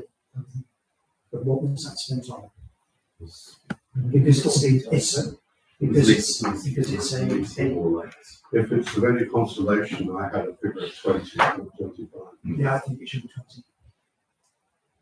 I'm interested to know. Having seen the quote for the Christmas lights, I think 20 would be fine because that's coming in. So what I was trying to make is that we can. If that is all that Yeah. comes out there. But increase the marketing by 5. No, I think I would like to see a £15,000 marketing budget. So if we reduce that by 5. Yes. And increase the marketing budget, which I completely missed. To, To 15. and what is it related? 12. So make that 20, Paul, So that's taking you to, that's good. And go down. and you go down to 9228, make that 15. Okay. There will be a chap arriving at the full council meeting. Just go. Oh, have you done it? Yeah, there you go. That, I mean, that's great if we have that discussion. But we need to have something in there because otherwise we're having a greater strategy which is saying it doesn't matter. So I really don't I was making the point it should be higher because you've reduced one by 5,000. Increase the other one 3. Yeah. But they're two different points that you might get. One is about Christmas lights, one is about marketing. Yes, and marketing should go up more. I'm saying. You could argue that, and if you want to propose that, do. What do you think it should be? Well, if you've reduced the Christmas lights by 5,000, which was tourism, sort of marketing, and the marketing there has only got up 3,000, I propose we reduce the marketing at 5. Okay, do you The think? amount the same. Yeah, That's all. all right. No extra on the overall. Yeah. But aren't you trying to say, We're not spending this money. it's bunting. not just all Christmas lights. Bunting It's as all well. the- It's the summer bunting, Mm. it's the closing the road for more bunting. Not last year, Christmas tree. Last year, they spent about 15 or 16 on Christmas lights themselves. So that's in there. I think 20 should be enough. You think 20 should be enough? So Well, I did, but I wasn't thinking about all of those other things. So you've got to add in 1,000 for 20 is a reasonable bunting. number. good. Let's see the 20. So leave the tourism 20 and the Marketing at 20 at 17. It's actually increased by another 10. Wonderful. So I think there are a couple of things we need to do still. One is to have a think about and maybe have a proposal as to how much we increase the precept. Without any reason those. If you can get down to that number, well, that would be really helpful. There's been a thought, a suggestion, I think it was a proposal from James that we increase the precept by 3.8%. We've had a thought, I think it's a proposal from David, we will increase it by more than 3.8%. So let's, if we can, agree a number that we think the precept should go up by, so we can understand the extent of the resources spend we all have in front of us. Well, just before, if you could just scroll up to 2017-18, which I'll say that's when I started. I had one person the whole time I've ever been here query our precept because it's too high. One person in the town. I've had one person wonder why we were a minus figure last year. So just put that out When there. you say one person, within what time scale? After NNC send out all the information. So Yes. one person queried a 0% precept. Queried it was so low, Right. and one person queried it because it was high. I've just put that out there. There aren't 1,000 people coming forward looking at that figure and Although thinking, my personal experience is I've had at least a dozen people in the last 6 months saying you are charging way too much, John. What can you do to get it down? okay, So if that, both your experience and my experience are anecdotal. We don't know what the overall thing is, but I'm sure around this table, people say it's too much. So unless people want to debate the matter further, I think we could choose a number to put in there, so at least we've got something around which to form a budget to go back to council, or at least to update to council next week. But we're going to put forward a figure, I suggest 8%, which is to take account of current inflation and past inflation. Okay. Does anybody else have a different? I would suggest 0% because I think I am, but I wouldn't go above 4%. I wouldn't say. And I agree with the you go for 4 as well. Maximum 3.8 I go for maximum. I prefer it to be 0. Yeah. Because I think Alex, and until we come up with this number from John Article again, we don't know. We can't be going around with a huge number just in case, when there's loads of numbers in the budget of just in case. You know, this year we've got numbers, all those numbers are in the budget, and we might not need to do all of them. We might not. Okay. Max, you have a view? I think I'm agreeing with Mike and Ian. I would say 3.8 is an absolute maximum. But our target should be 0, or it's close to 0. My own view is that it's a mistake to do 0% increase, if only because it makes it lumpy. We have to increase it in the future.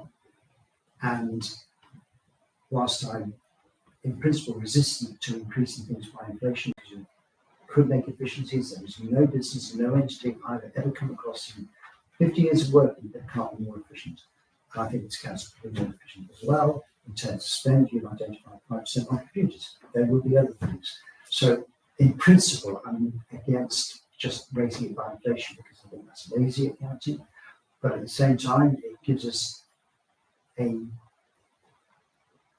principle to hang our increase on. So I would argue against a 0% increase. I know I argued for it last year. I think the experience I've gained since is 0% increase has been not really sustainable because it makes things lumpy. I'd be reluctant to see anything higher than 4% myself. I have no idea what inflation is going to do over the next 12 or 18 months. I have no idea either what the budget will do to property owners already with properties over £500,000, which is going to be many of our ratepayers. They may already have an additional wealth tax if some of the newspaper reports are right. So we need to manage our own budget down, I think. All of which is a long way around of saying if somebody wants to propose 4%, I would second it. Well, I would propose 0%. Because it's, you know, it's not a case of we weren't meant to be proposing this tonight, as far as I read on the agenda. We're not proposing things, we're just looking at numbers. Well, in that case, I was to propose 0% on this budget to go to full council, and the full council vote for a bigger increase. Well, Do you have a second of that?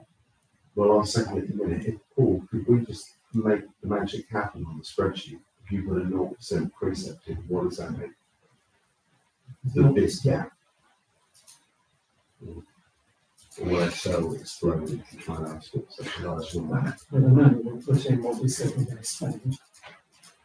So increase between. It's the difference between 4% and 33%. I know Mike has just said you're not proposing anything tonight, but as part of setting this draft budget, you have to think about what you're putting in your precept. Yeah, absolutely. And you That's why I'm can't- pressing it. You can't send a 0 figure to expect full council to just say, "Oh no, hang on a minute," because I think this committee is the committee that sits and works out.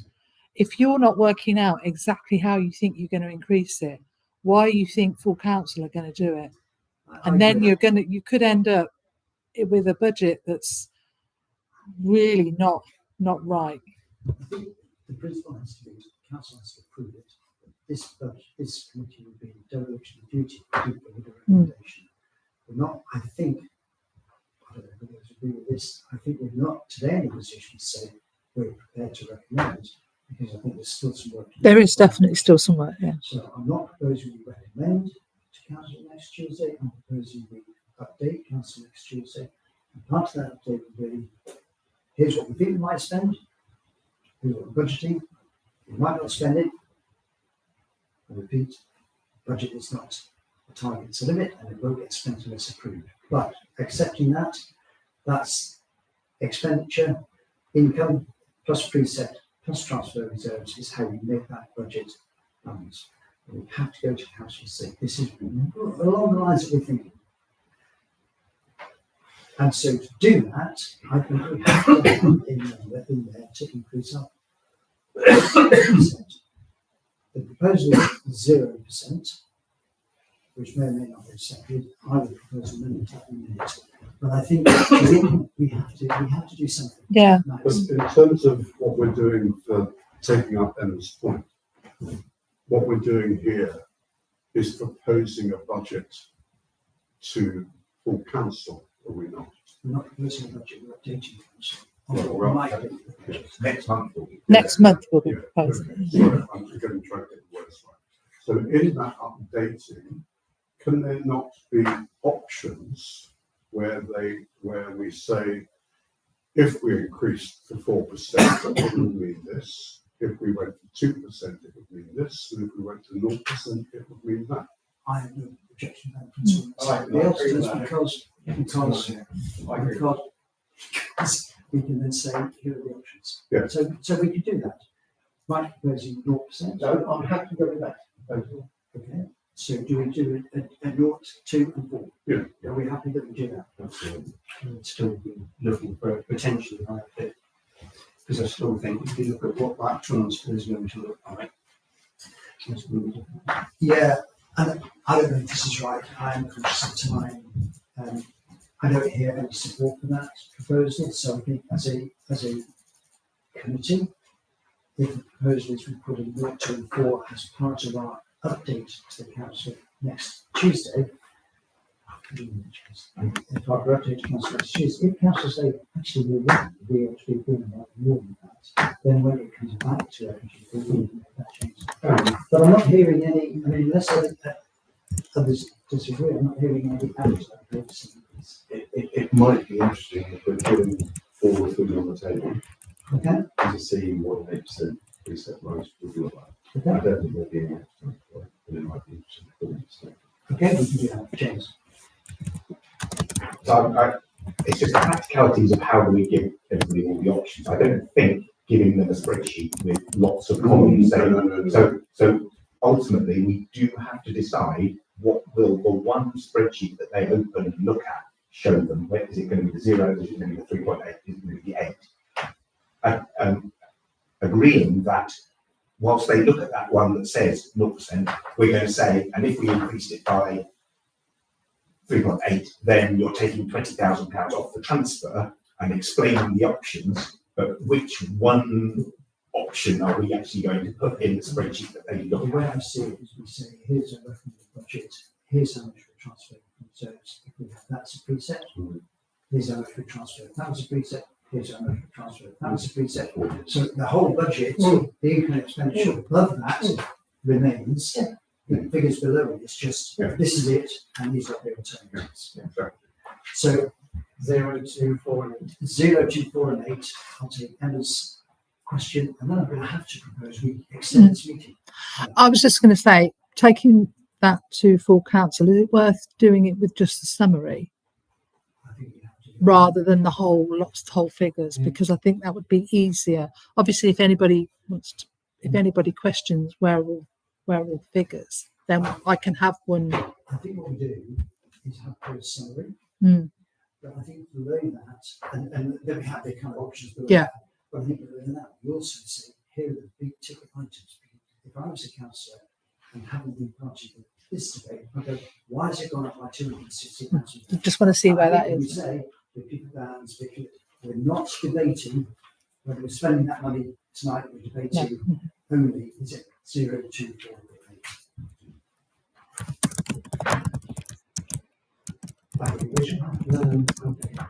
I'm going to make, we're now 2 hours in and we've still got stuff to discuss. So I will make a proposal to extend this meeting for 15 minutes only, and I will ask that people help me state it by being concise in their commentary.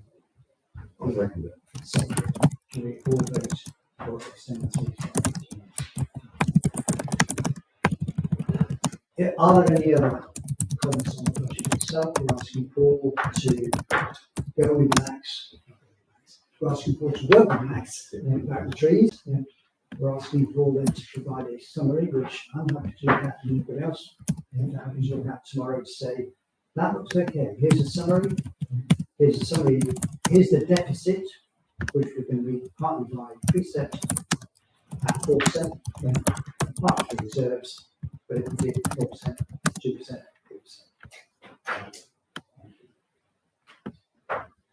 8%. Yes, please do. One thing you haven't mentioned is income. A lot of the income, I know it won't make a massive change, but market rent hasn't gone up since 2017. Farmers' rent hasn't gone up since 2018, was it? Yeah.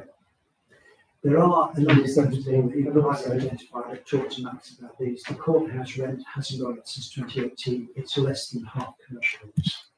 We need to be, in a sense, over the next 6 to 12 months, be looking at how much we're charging rent. We're also going to be looking at QEH and other income streams that we've got to see, actually, are we effectively managing those charges? To the Christmas market and the food festival. Or we have to look at them. To, I think Mike's point, or Matthew, I don't know whose point it was, you know, all we've done is focus on expenditure. We need to focus on income too. But that, I think that will be the state's job. It's, we can't change it here because most of those wrong leases have already been agreed. And there's one, actually, I'm going to be concise, I'm going to shut up.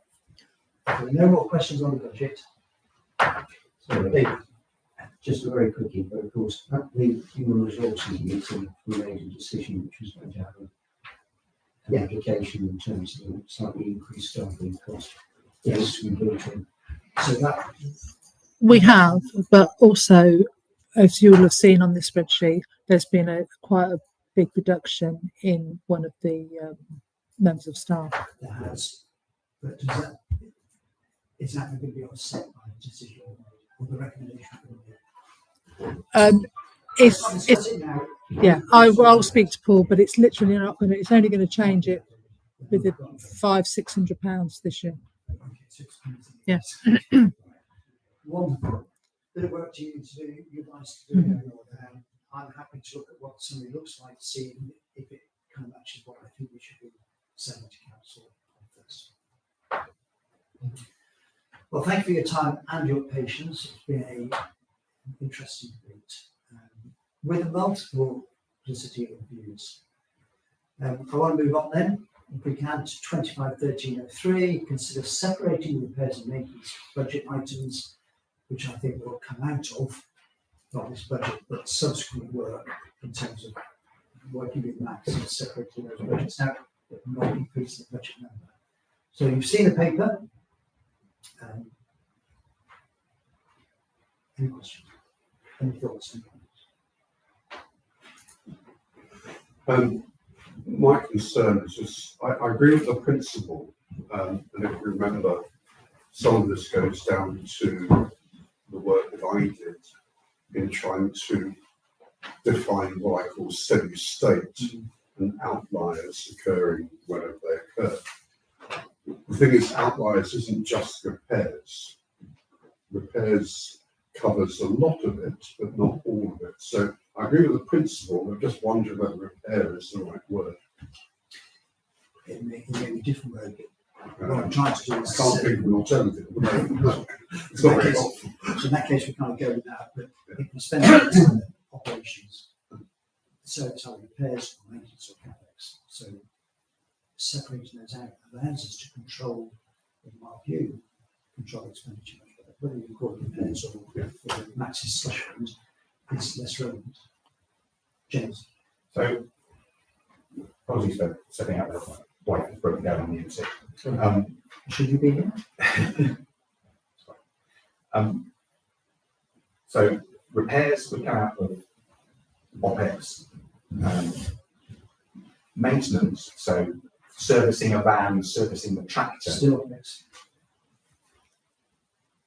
replacing a seat, CapEx clearly. Yeah. unbolting a seat, sending it off to a shop master and having it completely repainted and getting a new 20-year guarantee on the paint finish, is that something you'd save up for? Or is That's sorry to just explore partly my issue. explore the grade? Certain things which are not, say my word, quite repairs, but I can't think of a better word. So if I would say you've got repairs, that's things that are broken. You've got maintenance, that's proactive activity to Maintain. keep the guarantees going. Yeah. You've got the replacement, and then you have refurbishment, is the term that I would use for that. You know, sending something off to be refinished. Okay. Where would we?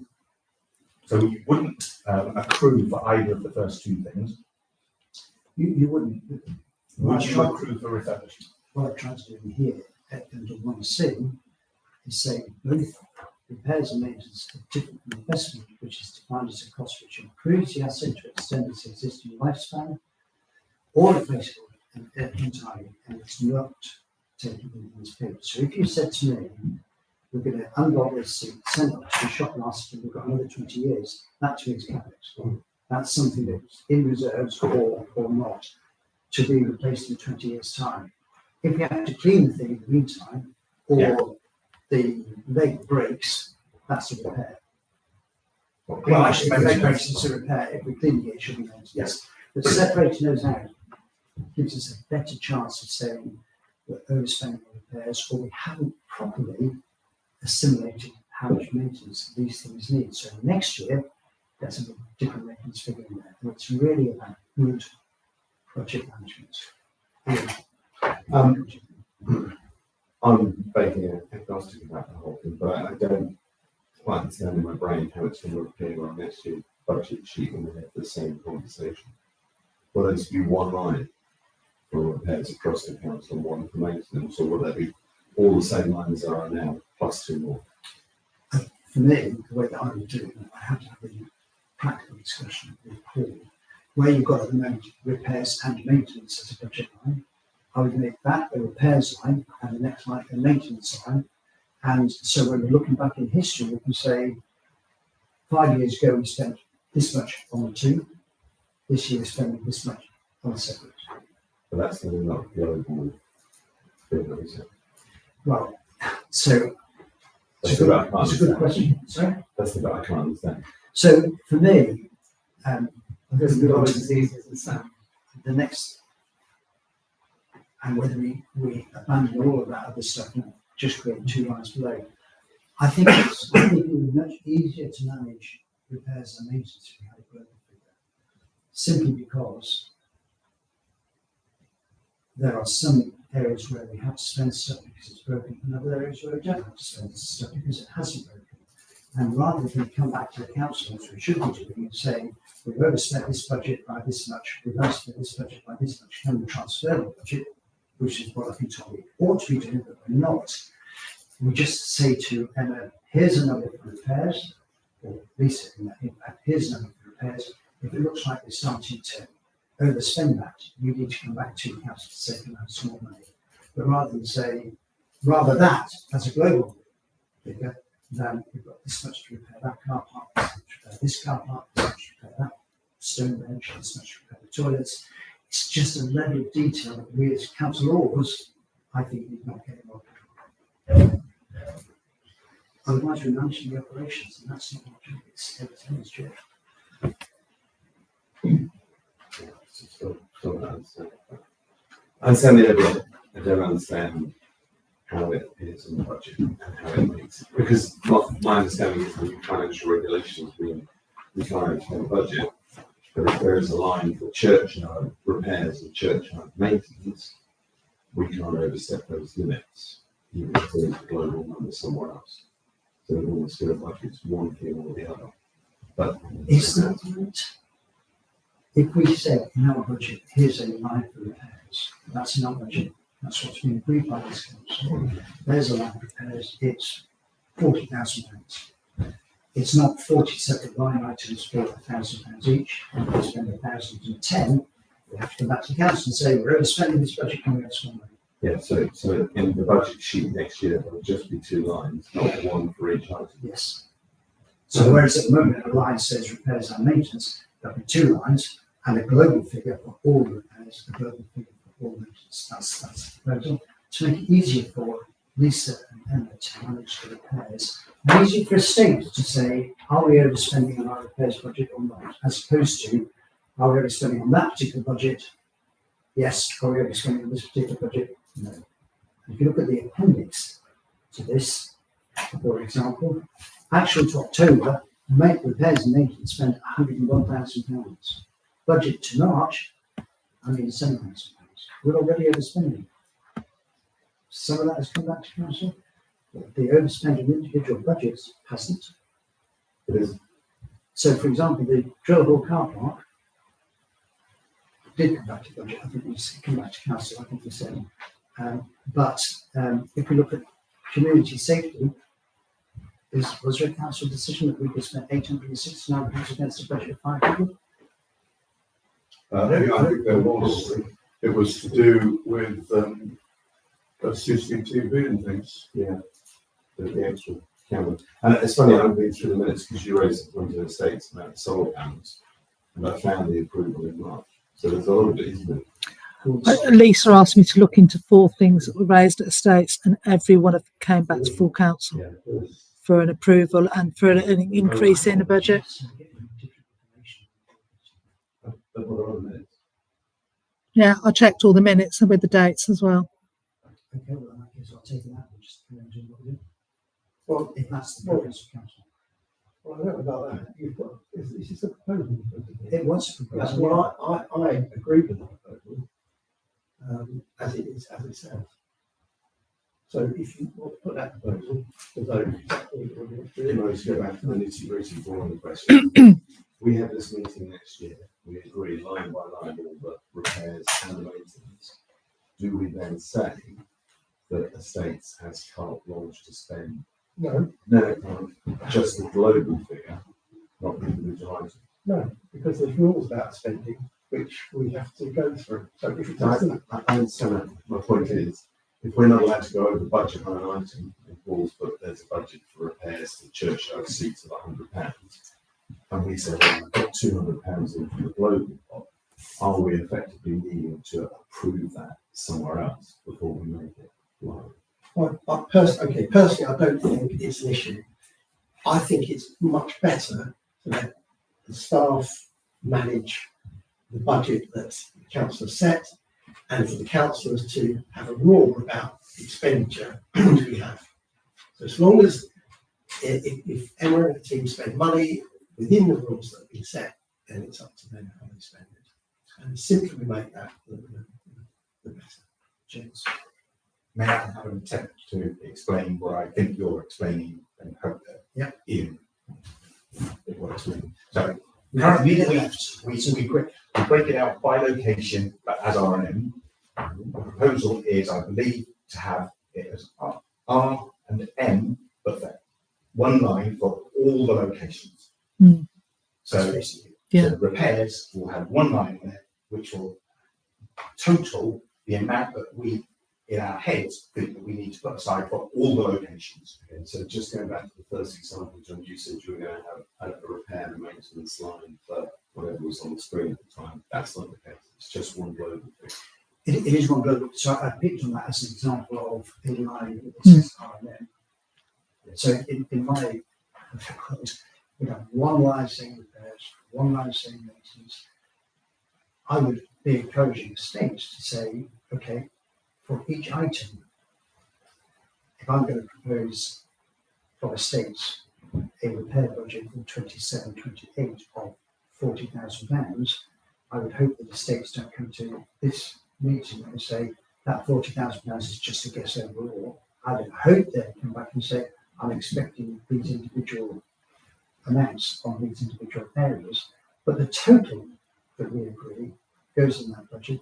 It then goes to Emma and Lisa to manage within that budget to say to estates, you want to spend that? It's a little bit over what we thought, so it needs to come back somewhere else. You don't have to come back to council to manage it. Yeah. You can manage it. I understand all of that. I don't understand the transition, but it's fine. I'll just not vote. When you say the transition, do you- How are we going to get from this to that? okay, But it's fine. I think we can. I think that's a discussion with Paul. I will invite you in a second. Matt's got Right. We're kind of timed out. Again, I'm going to go back to where I started. I think the problem is with the word repairs. I don't think we're talking about repairs. I think we're talking about exceptional items. Because even some of the things that you pointed to, they're not a repair. It's, for example, we bought a CCVT camera, which wasn't in a budget. It went to full council. It's not a repair, it's not maintenance, it's an exceptional item. Pollarding the trees is an exceptional item. Some of the things are repairs. Putting a new flat roof on the Jones Strong, is that a repair or is that maintenance? I don't know. well. If we look here, what I've defined as repairs costing actively restore things which are broken, maintenance costs which are proactively taken to make sure that things are looked after and not broken so far as we can. And they're both different from investment, which is a cost that we're incurring to replace or even purchase an item that will have a lifespan of more than 12 months. So a CCTV camera is an investment.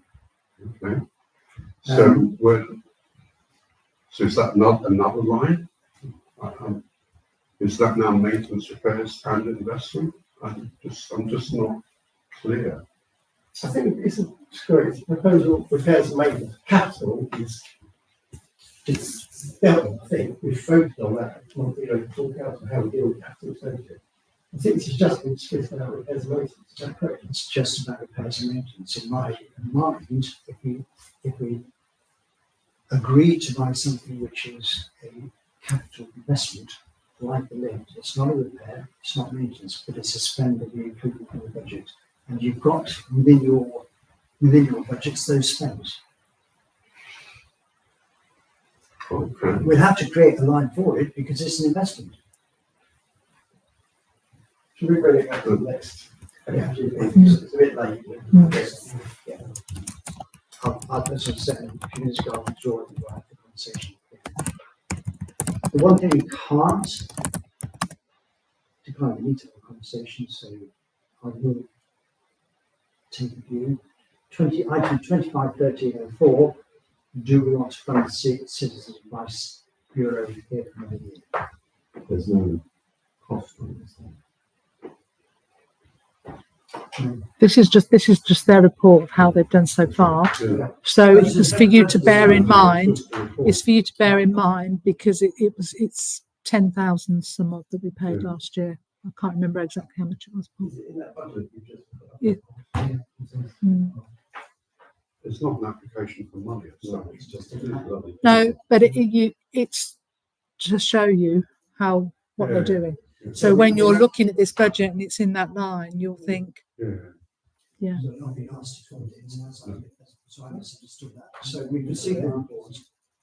but you've got it in the. It's sitting in marketing. And ask, Paul, did you want to say anything else? Because great. Mike, any other business? No. James, any other business? And David? I was going to talk about buses, but we'll talk about it some other time. I had a phone call from ACC today, but I don't think that's the real obligation to talk about this. Marketing is 875. Oh, that Nothing but congratulations. Need to on raise that navigating then. a very difficult meeting. I'm not sure to get to. can I just go back to that Citizens Advice? That the figure as part of that marketing figure is where, under Fletton House marketing, was where the Citizens Advice money is being paid. So you're looking at your 17 figure at the moment. Potentially 9-10 of that is Citizens Advice. So that's not pure marketing. I thought that would come out.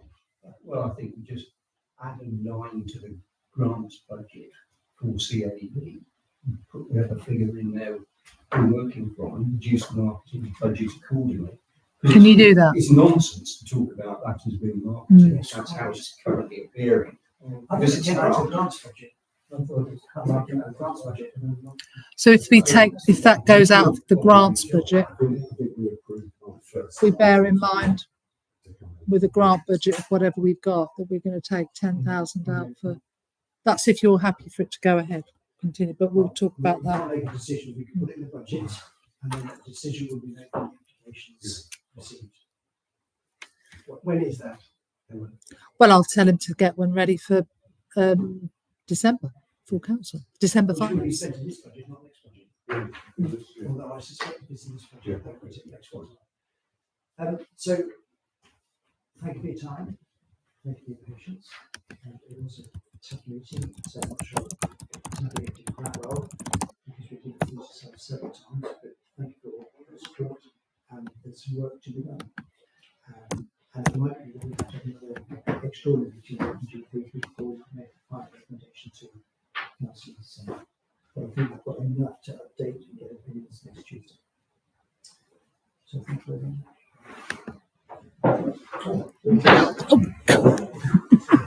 much.